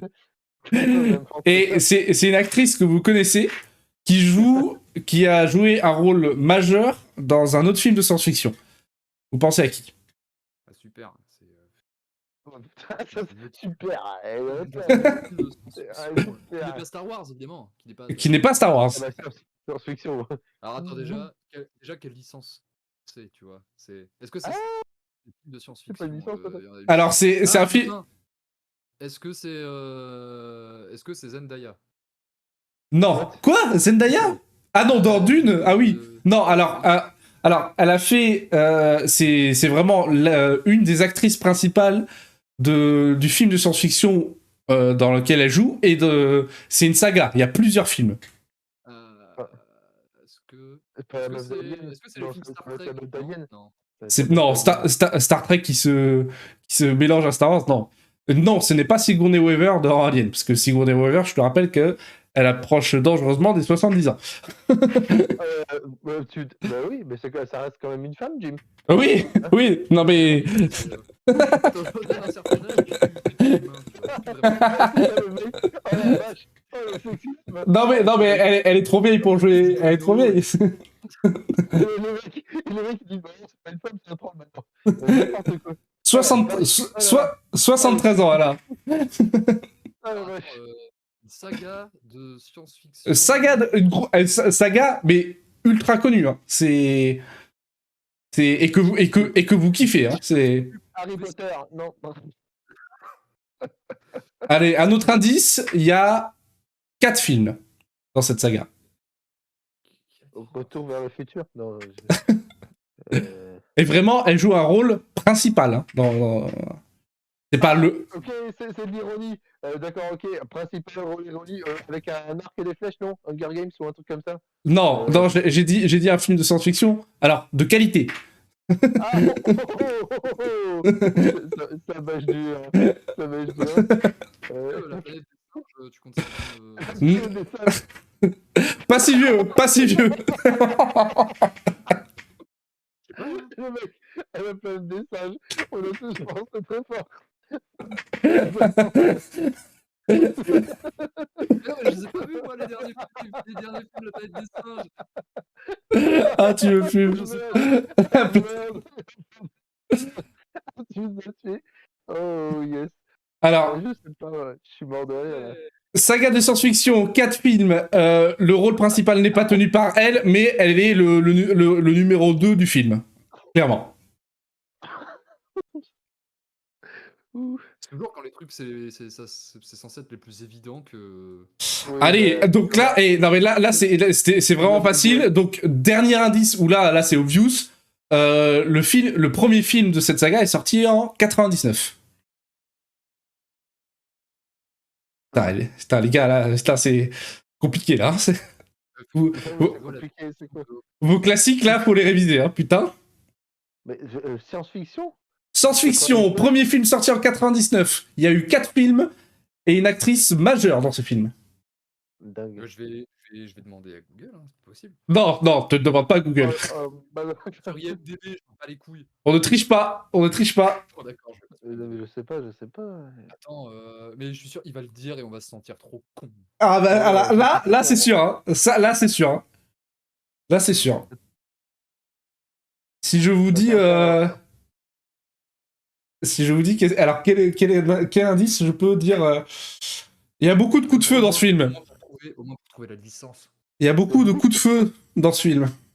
Beaucoup de coups de feu. Beaucoup de coups de feu. De pampan. Ouais, super. Ouais, Pampan, bien sûr. Mais de films de science-fiction, mais beaucoup de coups de feu, d'armes réelles ancrées dans notre époque. Oh la vache. De vrais flingues, pas d'armes futuristes. C'est un film de science-fiction, mais il n'y a pas d'armes futuristes dedans. Terminator? Non, c'est plus vieux. Non, et surtout que... non. Le premier film. Oh mais oui, 4 films. Matrix, bah oui, Trinity. Merci, bordel de merde. Oh, je suis trop con, mais n'importe quoi. Putain, et j'ai forcé. Hein. Oui, Matrix. Bah oui. Eh oui. Et donc, il y aura l'actrice de Trinity, Carrie Ann Moss, qui jouera le rôle d'un maître Jedi. Oh. Et en plus, ce qu'ils ont ajouté dans le synopsis, mais ce n'est pas... Enfin, c'est des rumeurs, c'est pas officiel, mais la source qui a annoncé ça a souvent raison. L'histoire a montré qu'elle avait souvent raison. Et donc, elle a réussi à choper donc un bout du synopsis qui n'a pas été révélé. Et donc, elle jouera un rôle de maître Jedi, je lis un mot pour mot, qui serait connu pour battre ses ennemis sans sabre laser. Dingue. Donc, ça serait en mode, justement, maître Jedi, genre... Genre force absolue et genre un peu le combat de Vador et de Reva dans la série Obi-Wan, tu sais, avec la force et tout, machin, très visuel comme ça. Donc un peu badass quoi. D'accord. Et donc Non, ça me fait penser à un truc parce que c'est peut-être pas ça.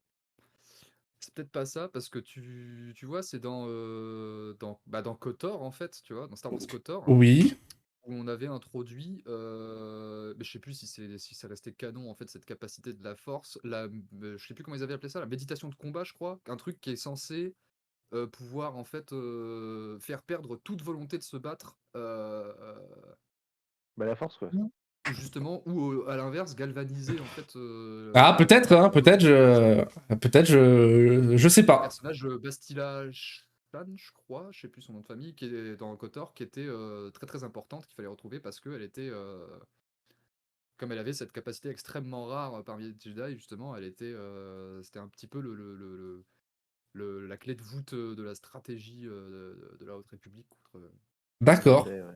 contre les Sith dans KOTOR. Il me semble que c'est ça, hein, c'est un peu ce délire. Ok, Et Et du coup, ça donc serait, moi, si c'est ça, je trouverais ça stylé. tout ça c'est c'est la présentation de la série The Acolyte qui sortira techniquement fin 2023 début 2024. Mais fin 2023, j'y crois moyen parce que déjà cet automne, on a Ahsoka. Donc je pense qu'ils vont pas sortir les deux séries coup sur coup. Je pense que Ahsoka, ça sera comme d'hab début septembre jusqu'à mi-octobre. Et que The Acolyte, ça sera la même période que la Mandalorian au mois de mars. Qui vont laisser une période tampon un peu, comme à leur habitude. Et donc l'info qui est sortie par rapport à ça, c'est que le showrunner de la série a annoncé qu'il y aurait 8 épisodes et que les 8 épisodes dureraient 1 heure chacun, minimum. Donc ça sera une grosse série. Il y aura beaucoup de contenu ça régale. Alors, en plus avec Carrie Ann Moss, Trinity, ça peut être que du bon sur la Haute République. Je pense que cette série est d'ores et déjà un banger absolu. alors c'est déjà. Ok, d'accord. Et qu'est-ce que j'avais d'autre en petite info avant l'info, le leak incroyable que j'ai trouvé. Ah oui, si, dans l'épisode 3 de Mandalorian, à la fin de l'épisode, pendant le générique, il y a les concept art, où on est d'accord, il y a les dessins. Ouais. Et, quand vous allez quand vous laissez dérouler, quand on arrive sur le concept art du moment de l'arrestation du docteur Pershkin, avec les spots lumineux sur lui, et bah, Ouais. sur la droite du concept art, il y a un dessin d'une jeune femme blonde qui est exactement trait pour trait le personnage de June Eclipse, la blonde que tu vois dans le jeu Star Wars Pouvoir de la Force. Ah ouais. La copine de Starkiller, l'apprenti de Vador, la pilote. D'accord. La pilote du Je me jeu. rappelle plus de ce personnage, c'est parce que ça fait très longtemps que j'ai joué au pouvoir de la Donc Force. voilà, ça c'est technique, hein. Faut avoir l'œil. Ouais, là, faut être un expert en la matière. Et alors là, tac, je vais juste Eclipse. vous faire ça. Hop. Et pour finir, j'ai 2 dernières infos que j'ai en vidéo.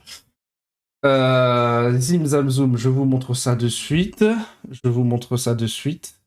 Il n'y a pas besoin du son pour la première. Hop. Tac. Et tac. Là, c'était une conférence Disney où ils avaient déjà annoncé ça un peu l'an dernier, un peu en soum soum.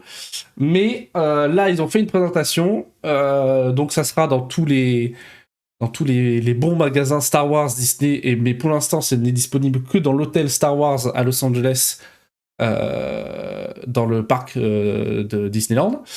C'est le premier sabre laser rétractable de Disney. Et pourquoi ça veut pas? Hop, voilà. Et la démonstration est pas mal. Donc ça, si tu peux l'acheter, ça regarde. C'est quand même assez cool.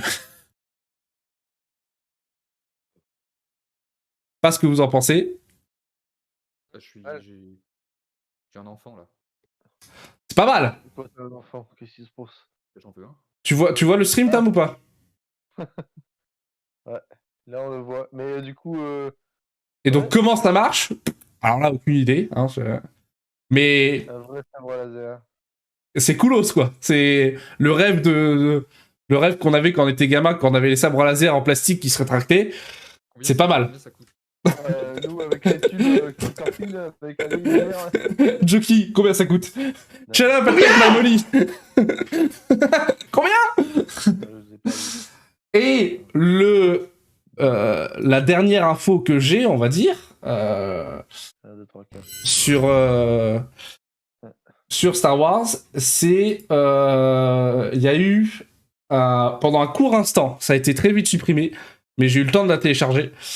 Le leak de la première bande-annonce de la série Ahsoka. Oh bâtard. Donc là, c'est de l'exclu, giga exclu, Go, Ah ouais, go. parce que c'est Attends, ça bug. c'est parti très très vite. Donc alors, attends, je vais faire pause sur la musique. Hop. On va augmenter le son tranquillement. Paf. Hop, attention. Attention. Calmez-vous. Hop. Et je vous montre ça. Êtes-vous prêts? Vas-y, je vais même enlever ma tête pour vous régaler. Hop, voilà. Sense much fear in you. I've seen what such feelings can do to a fully trained Jedi Knight.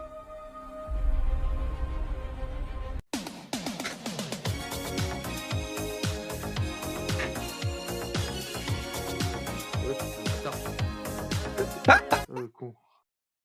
Oh le con.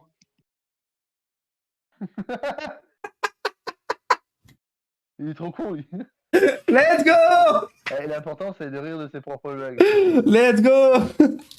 Ah putain, moi quand je l'ai eu, quand je me suis pris ça dans la gueule, j'étais tellement mort de rire. Jockey, il était trop hype. Ah ouais, tu t'es pris ça dans la Je suis gueule. dégoûté. Je suis dégoûté de ouf.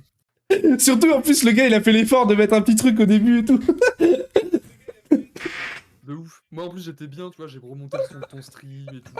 J'ai Let's go! un gros reroll de ma face. Let's go!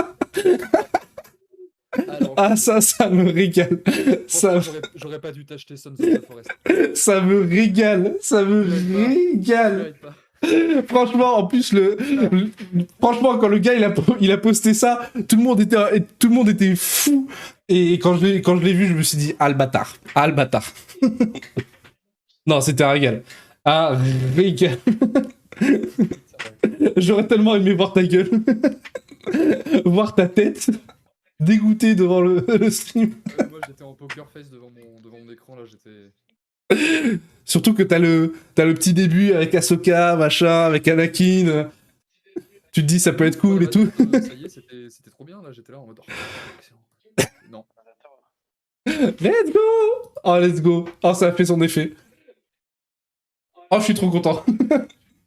Donc voilà, c'était ma dernière info.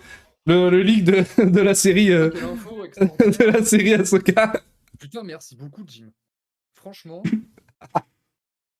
vais trop bien dormir cette nuit. Ah, ça me fume. Et Bon, j'espère que vous m'en voulez pas trop. Hein. non, ça va. Non, ça va, franchement, ça va. Parce qu'en vrai, si, c'est Ça va. drôle. C'est drôle. Non, mais Une partie de moi est amusée. Une partie de moi est amusée. Franchement, je pense qu'il y en a plus. Là. Les mecs, ils ont fait exprès, quoi. C'est. Oui, ah non, mais oui, bah justement, le gars qui a fait cette vidéo, c'est juste, il l'a fait toute seule. Hein, tout ça, c'est juste un bout de Mandalorian et un bout de Star Wars épisode 3. Hein. Le gars a juste troll. Hein. Il a juste mis le logo Lucasfilm, une petite musique et terminé. Hein. C'est. Le gars, c'est. À un moment donné, quand ils étaient encore ensemble et tout ça, où ils avaient. Il y a un mec qui a voulu leaker avec un son qui était un peu. Oui, qui était un peu, justement, un peu Daft Punk et tout, et pas du tout. Voilà. Il avait juste pris un son, il l'avait un peu changé vite fait, il avait un peu accéléré, terminé. Et Il avait fait un visuel Daft Punk un peu avec des paillettes. Les gens étaient là, watcha, watcha. Et voilà. Bien joué. En attendant, il s'est fait de la thune. Hein. Je pense qu'il a eu quand même quelques milliers ou millions de vues sur YouTube, donc let's go. Hein. Ouais. Et comme, Ouais. et comme justement, bah, il a pris une musique qu'il a un peu modifiée, bah, pas de copyright, pas de droit d'auteur, terminé, hop, tout pour lui. Let's go. C'est pas mal. Bon, ben on a tout dit en tout cas sur On a tout dit, on a tout dit. Moi, j'ai fait ma blague, j'ai donné mes infos, je suis content. Et Ce que je viens de dire, c'est que Jim, c'est un bâtard. ça sera, ça, ça sera bien entendu coupé au montage. Et non, en tout cas, c'était bien cool. Comme ça, ouais, je préfère cette formule où on prend plus le temps, où on jongle plus entre les deux épisodes concernés. Et c'est mieux, comme ça, on a. Voilà, ouais, c'est vraiment pas de prise de tête et on a plus le temps qu'au lieu de rusher ça en chaque semaine. Donc on fera ça la prochaine fois, bah, c'est dans 2 semaines pour l'épisode 4 et 5. Et en espérant qu'il soit de la même qualité, de bonne facture.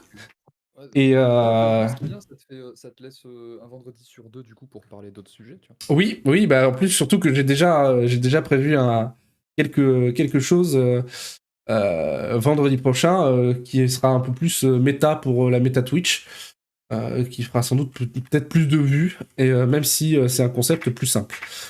Mais j'y réfléchis encore, donc on verra. Mais c'était bien sympa. Donc on se voit dans 2 semaines pour l'épisode 4-5. Et je pense que d'ici là, le Bad Batch sera terminé. Donc on pourra peut-être aussi débriefer Bad Batch si vous l'avez suivi ou pas. J'ai pas fini la saison 1. Ah oui, bah oui. Parce que la saison 1, enfin, la première, les saisons de Bad Batch, ouais, c'est 16 épisodes. Et on en est à la saison 2 au 13e, donc 14-15. Ouais, non, dans 2 semaines, il restera plus qu'un seul épisode. Donc on pourra en parler la fois d'après, s'il faut. Après, si vous avez envie d'en parler, bien entendu. Hein. Si Joki, toi, tu prends le temps ou pas de rattraper ça ou pas. Hein. C'est pas obligatoire, quoi. En vrai, je suis plus hypé à me mater Andorre que reprendre. Ah, t'as toujours pas maté Andorre? Oh là là. Mais je te dis, j'ai. Regarde Andorre, hein, avant Bad Batch. Ouais, Clairement. j'en ai vu que du bien sur Reddit et. Toi, tu l'avais vu, ta Andorre, hein? Ouais. Andorre, franchement, rien à dire. Ça... Ouais, non, elle était très, très qualitative, cette série. Très, très qualitative. Ça avait l'air d'être trop bien. Il faut absolument que je la regarde.